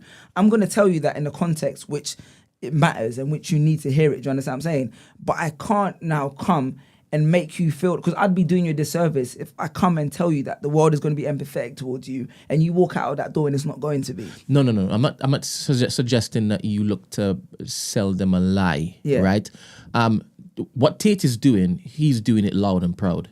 Yeah. And the consequences of that is detrimental to a large portion of men and young boys, right? What would you say? I would say... obviously the misogynistic, like that's the given, but what would you say? Why is it the given? Huh? Why is that the given? I say the misogynistic stuff is not healthy. Do you know what I'm saying? Okay. Because because the way when you're young and the way you view women, you're not looking at them long term. To have a mindset like that, it's not healthy in that context. All right. So what you're also saying is that Andrew Tate does spread misogynistic views. I'm not saying he does say that, but I'm saying that's what has been highlighted around him. Okay. And I'm saying I can't hit and justify those views. Okay. You know what I'm saying? But what I will say is that when it kicked off and everyone started talking about him, just before he's like became like the villain or whatever, demonized him, I thought, let me sit down and listen to what this brother has to say in it. So I sat down and watched a 3-hour interview with him. I think it was with Patrick Bet-David, like 3 hours. And I said, I understand exactly why young kids relate to this. And I think that's what a lot of people are ignoring, why he relates to young people more so than, oh, this is why everybody hates him. I talk to women a lot and they'll be like to me, I don't want a guy that's going to be like Tate. And I'll be like, and they'll tell me like, I've seen a clip of him saying this about women, that of women, cool. Like, but I don't think they understand the context and why young people. Amazing. And this is where we are. I want to get here. Why do you think he relates to young men? Because he speaks to their reality. What do you mean? In terms of, Tate will say some shit like, oh, a woman's not going to care about you until you have money. Society will say, I don't know how society, which they'll say, you know, that's not true. We have feelings. Yeah, that's grown women saying that. Do you understand? But when a young boy is this is my experience, 16 years old, outside the school, in love with the girl, and the guy from college comes and picks her up in a whip, that's closer to my reality than you saying, yeah, she may care about my feelings. Like, I'm with my wife. Of course, I understand women on the spectrum and how supportive and how they care about that. But at 16, I don't have that context.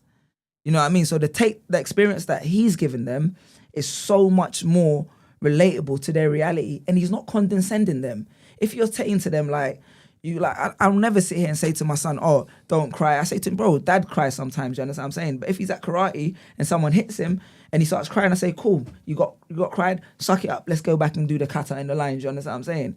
That's like, you can't condescend young kids. Like, you don't have to tell them to repress themselves, but when you condescending towards teenage boys specifically, they see through the bullshit. Do you think that his advice is a net positive for these young boys? For a lot of these young boys who don't have like positive role models, 100%. Ooh, what is the redeemable qualities that he espouses? What do they gain from him that is you're saying is positive? I watch it and they gain, they're empowered to feel like they're in control of the world. They don't have to be afraid of the world. Because one thing no one ever highlights is that the world is scary for young boys. Yeah. Regardless of what you say, like talking to girls, getting rejected, thinking that you're not going to make the football team, you're broke. These are the mental health things that the world is scary for young boys. Yeah. So when you have like a father that's around to be like, I went through this is okay, or like toughen up, you get through it, that's empowering to youth sometimes. Now if you have a man now, it's like the same reason we used to sit down and listen to like, you know, Jay-Z and Mobb Deep. These people weren't talking about productive things, but ultimately what they told us is that you can control the world in your own way. You can hustle, you can do this, you can do that. And that's why people talk about things like gangs and gangster rap. It's community, it's security. That's what young boy, like, bro, it's scary in the world, you know, but nobody wants to acknowledge that outside. It's just that these young boys are being taught to be violent. They're taught to be disruptive. There's no consequences for their actions. What about the fear component? We're always talking about men's fear component. Even me as an adult man, when I'm walking down the road and there's bare goons and I'm with my kids, and I'm grown now, so it's not the issue, but when I was, you know, young kid walking down the road with my wife and there's like 10 goons on the block, I'm scared. I can't come out and tell nobody that. You understand what I'm saying? But if there's a man that's like, yo, learn how to box, learn how to fight. Do you understand what I'm saying? There's a way where you can make money outside of the system. You don't have to, like, kids are going to resonate that without a doubt. And everyone always overlooks that, because irrespective of how much they say they care about men's mental health, they care about it in a context. Why do you think there is a correlation between members of incel communities and their love for Andrew Tate? So that's the one thing I can't answer. The incel thing, I still need to get my head around it, because as a man, that's weird behavior to me. Do you get what I'm saying? Even when like people are trying to define it to me, it's like, so basically incels are people that kind of like, they don't like women or they don't get women, or like involuntary celibate. And I think a lot of them feel as though their misfortunes aren't their fault. Yeah, that's weird. That's the shit that I find weird. Like, and for me, that's another area of masculinity where it's like, I feel like it's all women's fault. It's all women's fault. The whole world is women's fault. All of their misfortunes, it's see, and that's one where it's like, I need more context, in sense like, when I hear it, when you say it to me, I think that's just weird, bro. Like, are there people like that? Like, I haven't met people like that, but they must be, you know? And I feel like that's a dangerous sect of society. But it's kind of like, if you look at maybe like religion, for instance, yeah? And I don't know if this is a good parallel, but there's extremists in the spectrum, and, you know, but they relate to certain components. And I think part of the thing they relate to with Tate is his thing, if I've listened to him, is that the man is in control of everything. Women don't know anything. Do you get what I'm saying? And yeah, he doesn't say women don't know anything, but his whole idea of like, disregard women, like, don't care about women, blah, blah, blah. And the worst thing is, yeah, it's like, if you take that message the wrong way in any context, then yeah, you're going to be like, women are to blame for, etc., etc. But I just think it's a weird philosophy to have, that women, like, I just don't understand. It's a weird philosophy to have. Would you expose any of Tate's teachings to your son? No. Why not? Because I, like you said, as a young kid, like, they don't have the maturity level to discern between like why it's resonating with them and what resonates with them versus the overall. Like, it's kind of like there's certain conversations that I would have in the group chat that I wouldn't have in front of my kids. You get what I'm saying? I can understand the context of what people are saying, but kids don't have that, and that's when it becomes dangerous. But there's a net positive that he looks to present, though. Yeah, but that's why I say Tate is not the best example. That's what I said. I get why people like him, but I will not uphold him as like. Okay. But I hate the way it's been made like. I think, like you're saying, it's been made seem that if you're a young boy and you're listening to him, it's because you're an incel. I don't think the two are intrinsically linked. I don't think that's why young boys appeal to it. Do you get what I'm saying? I think that is an argument that I don't agree with. Interesting. I see the connection. I see the so maybe direct you explain connection. it to me then. I don't like the incel thing is strange to me. Like I see even when I see there's other podcasts where people are like, yeah, women like they did this, that I'm like, bro, you're a man. Like, how are you there like blaming a woman for your problems in life? As a man, why would you blame women for your problems in life? You're in control of your life. You don't blame women for your problems. Like you're in control of your life. And that's what. If anything, you're you have saying more that- leverage than the woman. And you did say that, Yeah. essentially, at the top of the show. Because men have more options and whatnot, right? Yeah, men have significantly more advantages. Women in a life context. You get what I'm saying? Obviously, it's changing now in the workforce and in the employment, all that kind of stuff. But for me, those are kind of like those are societal metrics, innit? Yeah. Like those are societal metrics. You know what I mean? Like women maybe like in school and stuff, they may have more an advantage and stuff. But when you go out into the wider world, as a man, you have an advantage by virtue of being a man. Yeah. So male privilege. Is it a privilege? Is it a privilege? Maybe it is a privilege, a word, yeah. Due to the reality of you being a man, you have certain advantages. It sounds like there's a privilege attached. I don't to think it. it's advantage. I think you have certain potentials, and that's what I think you have more potential to capitalize on that. In terms of like, society's not going to view you the same way as you age. You know, you're still going to be like, you're still going to have like, in terms of you can have as many women, but it's not the consequences are not going to be different. You're never ever going to get pregnant. Like, bro, like for instance, like you're never going to have to spend 9 months off pregnant. You don't have that problem. So you should be focusing on doing something. You know what I mean? You're a man, you have that advantage. Life is not just going to take you off the playing board and be like, yo, you got to sit down for 9 months. They got to cut your stomach open. They got to, bro, we don't have those problems. So you have an advantage. Have you got time for men who make excuses about the problems in front of them? Of course I do, but the world doesn't have time. So what's the point? You know what I'm saying?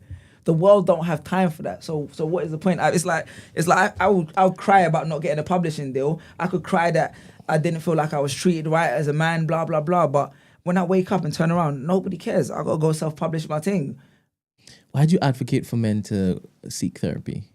Why do I advocate for men? Because you understand yourself a lot better.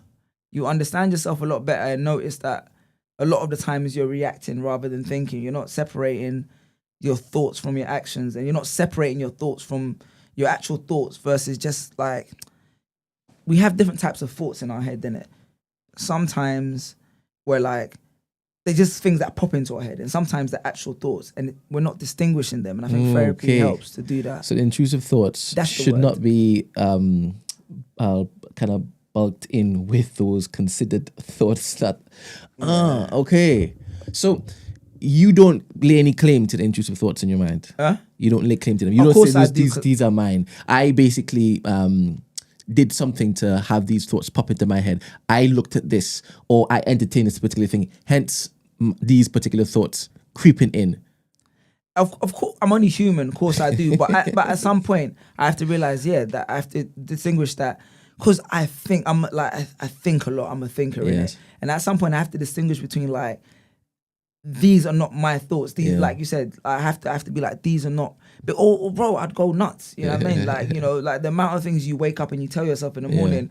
Like for me, I have to wake up in the morning and I have to remind myself that most of the thoughts you're gonna have in this first time of the day are survival thoughts. Those are thoughts that are meant to keep you safe, to tell you why you need to you're not doing this right. You need to do that. You need to do that. Like, I have to actively tell myself those thoughts. Is your brain trying to protect you from going out and taking risk and doing all this stuff? So they're safety thoughts. And once you distinguish that, it's like then you can but you learn that stuff through like therapy, like this, Okay. Amazing. What is your relationship with risk? With risk in your profession? I take too much of it. Even the profession I'm in, it's just too risky. I just need to. bro, I had a 6-figure deal on the table to write a book, and I was like, nah, I'm gonna keep it moving. Like, I take too much risk. You know what I mean? Fortunately, I have people, like I have my wife who like supports me and the decisions I make and stuff. But I feel like I take too much risk. But I'm a big like.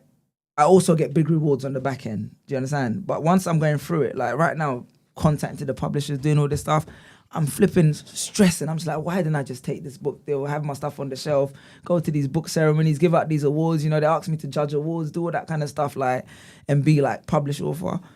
So it's like, I take too much risk, but I know that at some point, God willing, like, inshallah, there's always, I've had big rewards as well. Some risks haven't paid out, but the rewards have always been big enough to be like, okay, that made sense. So you have regrets in your life that weigh you down?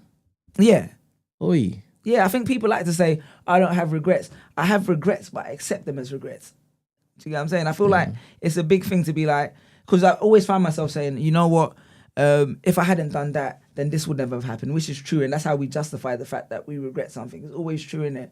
But I have regrets. That weigh you down, as in it sits with you and it disrupts you from making the next leap that could, be life-changing. 100% it weighs you down, but the moment you start to accept that, yeah, I do have regrets, but like I can't change them, and the moment you have a relationship with that, you know what, I regret kind of doing that, but you know what, as a result of that, I'm here, and this happened.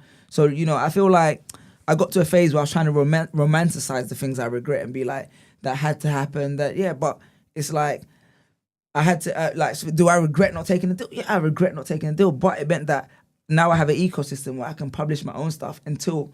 I think that's important to accept that and be like, you can't change it. It's a big regret, but it will make sense at some time, rather than always romanticize it and be like, I was always right. No, I've made bad decisions. I've made a lot of bad decisions. Do you talk about your bad decisions?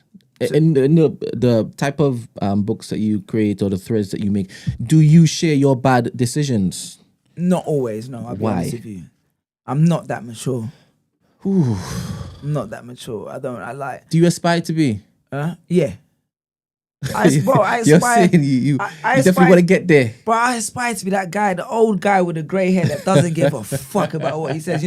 Bro, those are my biggest heroes. Them old guys, that don't give a shit. Like, they say whatever they want, whatever's on their mind, because they feel like life is short. You know what I mean?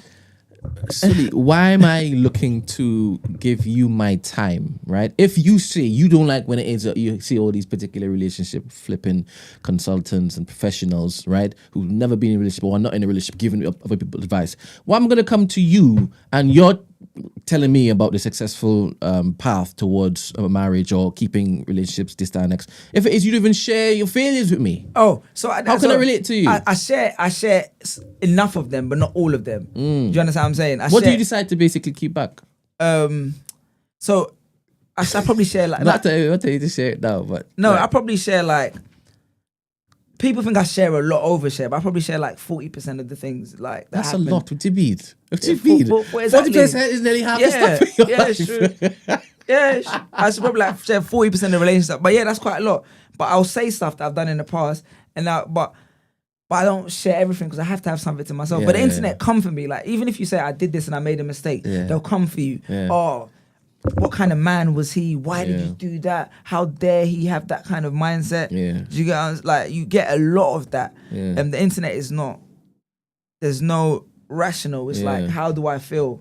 So I share a lot. I've been cancelled a few times, but just carry on moving. You've never been cancelled, Suli. What have you been cancelled for, Suli? I never got cancelled. What did you say? I never got cancelled. What misogynistic? The funniest thing that I got cancelled for was I made a joke about like my wife, and I said I don't buy her flowers.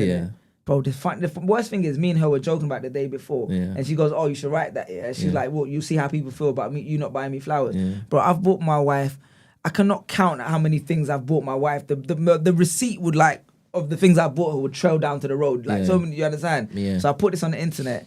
They came for me. What kind of man? Bro, I'm telling you, all in America and everything. The tweet was going viral. Said, I don't see why women like flowers. everywhere.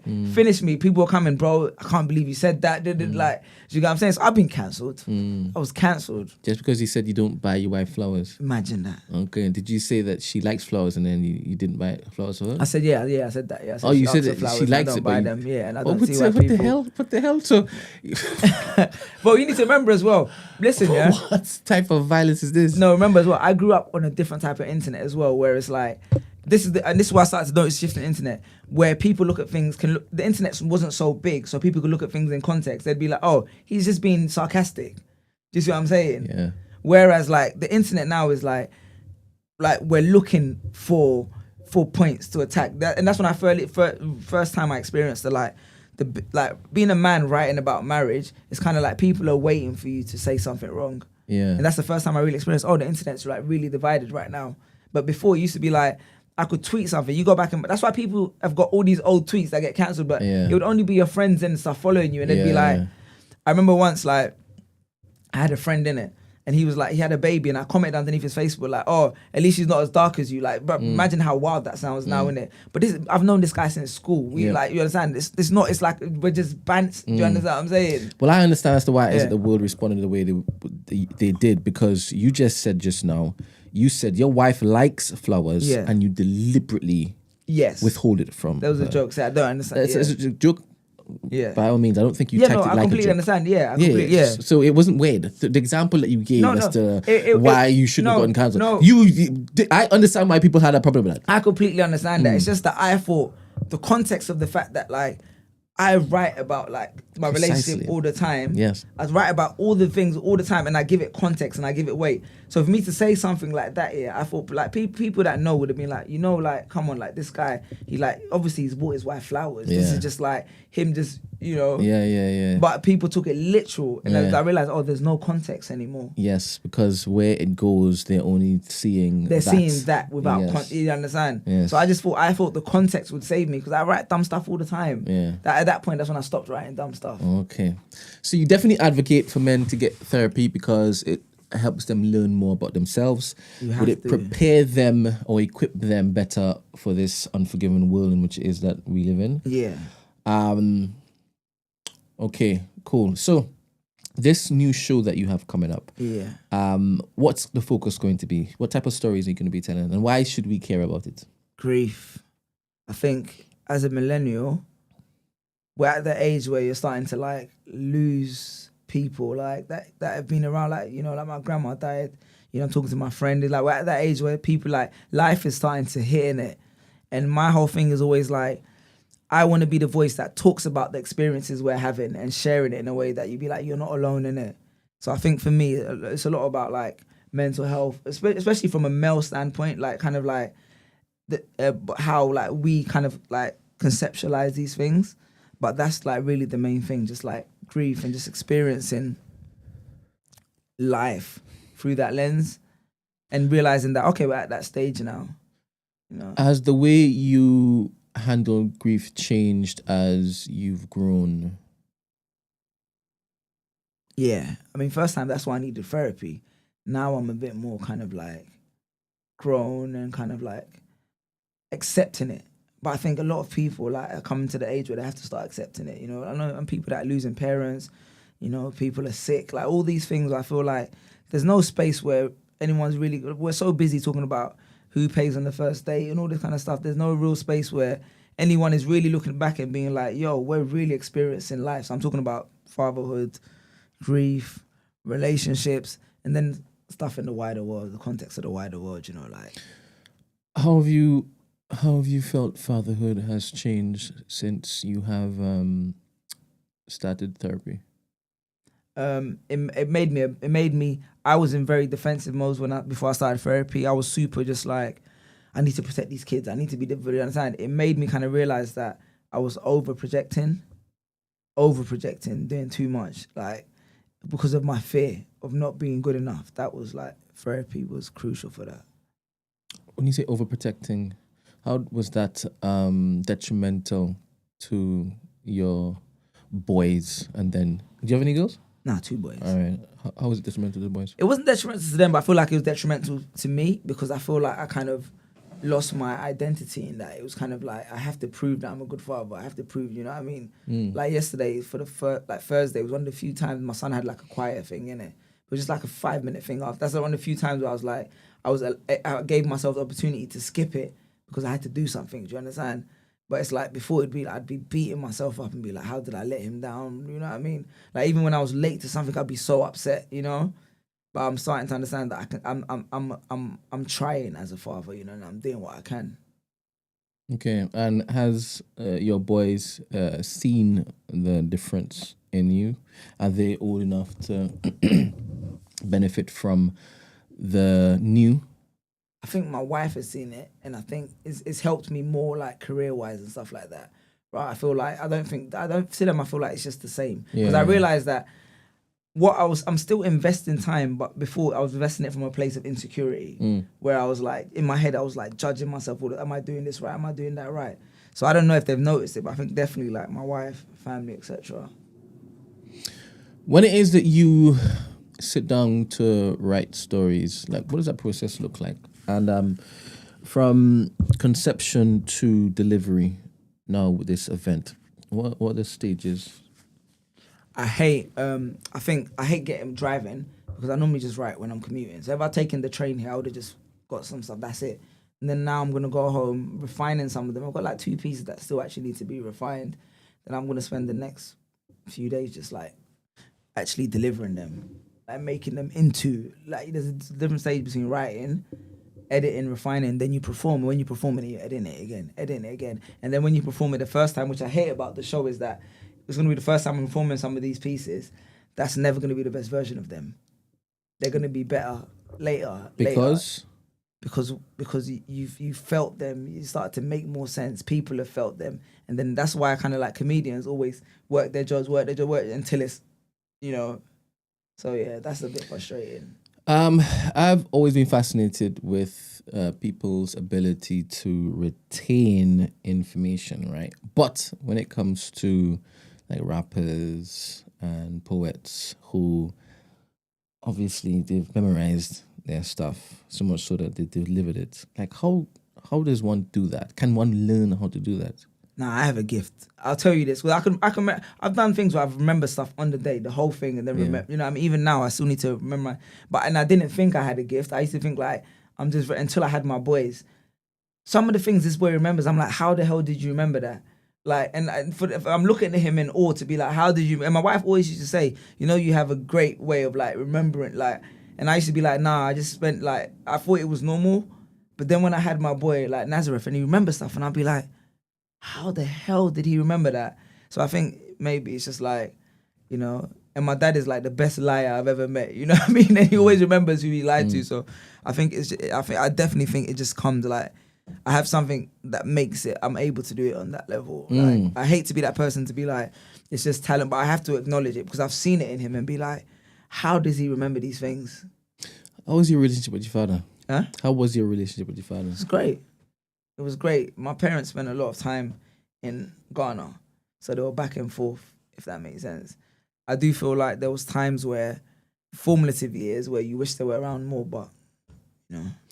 All right, so you just said he was the greatest liar you've ever met. Yeah. Right?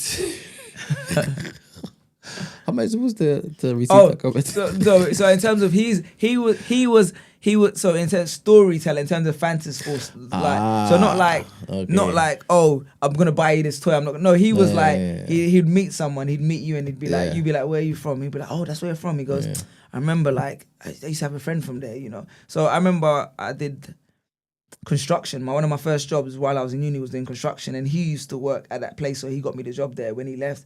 So when I was at the construction site, the guy asked me to do something. He wanted me to walk across the ladder onto the, onto like the lights and kind of like do something. I was like, I'm not doing that, you know. And this is a big Caribbean man. He's like, what are you doing? Like, stop being scared. He goes, come on, man. Your father's a soldier. What's wrong with you? Your dad was in the army. And in my head, I was Oh, thinking, wow. my dad was in it. So I just parked it in it. Yeah. And I did. So then I called my dad. I said, why did he say he was in army? He goes, oh, yeah, I told him I was in this war. So I've been telling them stories that, you know what I mean? And that's, that's my, Yeah. So that's my dad in general. So you have it in your Philippine lineage, like 100%. storytelling. 100%. Okay. 100%. You carry on tradition. Yeah, it's in the family. Like he was the best. Like in terms of like his thing, and he will never get in trouble for it now, but his thing was like when he first came to the UK, he had to go and get like because he was born here but he moved in Ghana. Then when he came here, he had to go and get like his work thing signed or whatever. And when he got there, he realized like, oh, they don't take a picture of it. And he was like, oh, cool, I'm about to get bear man through. You understand? So he brought bear people through. You know what I mean? He used to have a banker like in central London, innit? And I go, how did you get a banker in central London? He goes, I just told him that I own this big business here. And he goes like, so he's the kind of guy that would just be like, he could spin a tale, not like Wolf on Wall Street. Like he's like the epitome of that. Like that's his thing. Yeah. Did you pick up any of those particular traits and did you pass it on to your marriage? Do you practice it in your marriage? In my marriage, nah, he's very seductive to everyone else. Like if you know him, you know his tricks. But do you practice storytelling in your marriage? No, my wife doesn't have time for none of that stuff. she can see right through me. She don't have no time for none of that stuff. None of that stuff. All right, so she's immune to all that. Everything, every single trick under the book, bro. She's seen it all, man. That is amazing. She's seen it all, dog. All right, so when is this night? June 13th. Wow, it's 12. Wow. June. I should record it. I need to record. I need to record a verse or someone. Do you guys have actual like?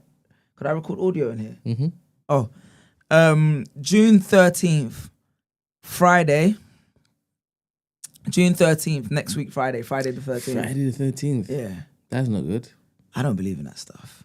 Apparently, I don't. All right, so where is it? King's Place, King's Cross, right in King's Cross. You come out of King's Cross Station, where the Guardian building is, you see a big poster, you see my face on one of them. King's Place, beautiful venue. Okay. Beautiful venue. If you guys could come along, I think we've got like 40 more tickets. I'm trying to push to get them all gone. Apparently, I'm supposed to be there. You are supposed to be there. Yes, because I made a commitment. You made a commitment. I keep my words. Yes. Yes. Esther's gonna be there too. Yes. Where is she today? She is in Dubai with her man. Oh, nice. Enjoying the Dubai sun. Nice. Yeah. My sisters live in Dubai. But she'll be back next week. She said she don't want to miss that.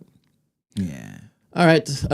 Seeing as you said that you thought we finished at 12, this is when we're finishing. I appreciate you. That is all right. Like I said, we normally finish at 10:30. Yeah. I appreciate you. We've had to basically stretch this show. I appreciate We've entertained David for far too long. I love that guy, you know. Yes. I love that guy. I love his mind. He's a free thinker. But thank you very much for coming through, Suli. I appreciate Pleasure's you all mine, greatly. big dog. I'm trying to get this. And recorded. People, thank you. We are going to be here tomorrow at 8 a.m. I hope you all have a blessed day. And make sure and click that. Why is this?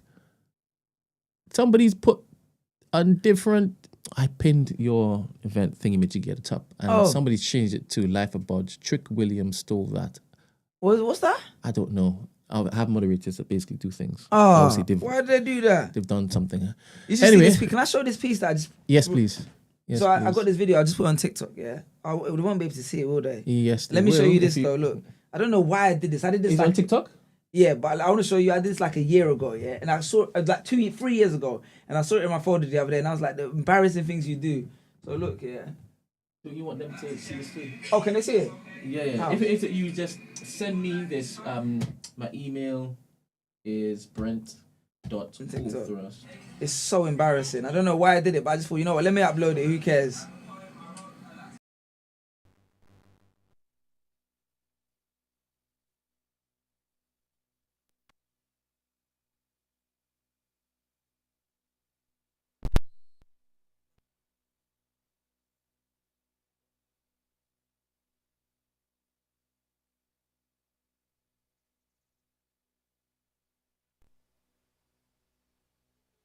Are you planning to email it to me so they can see the context? Yeah. Oh yeah. Sorry. I email it to you. Yeah, right? email. I'll type in your email right now. Brent BRENT. You just type it. How much? So funny, bro. You see, I don't know why I did that. Like 3 years ago, I did it. I don't know. Maybe like when you're going through the artistic, maybe it's hilarious. So what I did was I got all these muddy clothes, dusty clothes. I got like a cup, and I like I was homeless, and I got on the train and reciting a poem in it. It's just so embarrassing. All right, so let me just pull this up so y'all can have some context. And I shall put the link to the Eventbrite page on the description and the first comment of this video. Make sure and grab the last tickets, and you will see myself and Esther there on the Friday. All right, This is so embarrassing. You don't need to watch all of it, but wait. I wish the sound had been better. They should have mic'd me up. I don't know why they didn't mic me up. Maybe they did mic me up. Oh my God. One of the main. They should have mic'd me up. What do you use to chop up your food? I understand that, but you know what's gonna. Do you use Opus? No. Have you tried Opus? Yes. Oh, which one do you use then?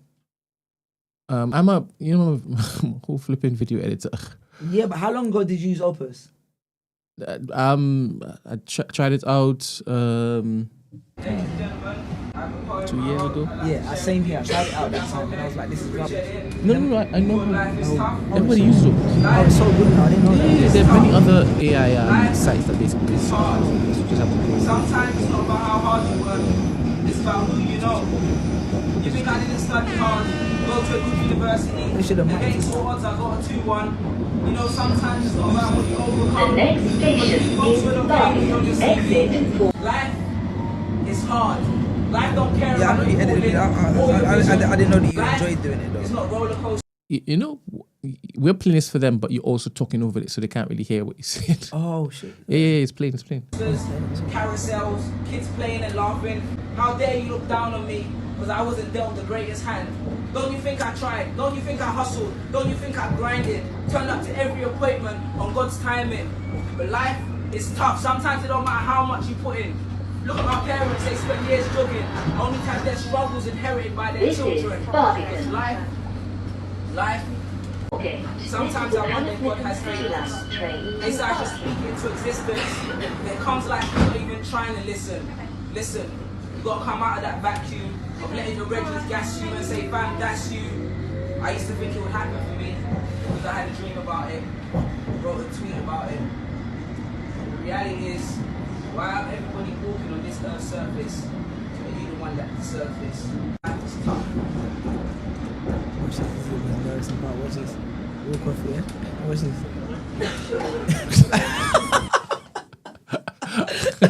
Bro, and I had to take the crane as well. So you dressed up as a homeless man, a beggar, and in fact, you dressed up as a busker. That's it, a busker. All I right. need to change the title, busker. Yes. So we can expect more of that. No, none of that. And much say. That was. Walk with your change, people. Walk with your change. No, you can't. Thank you very much, Suli. We appreciate you greatly. Bro, I love you, man. Big love for that, man. I appreciate the doors are always open. Each time it is that you have a show, please come through. Obviously, we would love for you to be here earlier so that it's just the distance, but it actually didn't take me. It's gonna get easier as you. I know. Easier, then I'll be here every morning. All You're gonna get sick of me. There we go. You'll get sick of me. Thank you everybody for tuning in today. Like I said, tomorrow 8 a.m. I hope you have a blessed day. What's the chat saying about the video? Is that someone laughing? There's always laughter. Oh, there's always laughter. Laughing at my struggle. Yeah, and there's no struggle involved in that video. None. You were cosplaying struggle. That's very true. They might cancel me. later, people. All right. Where's that screen?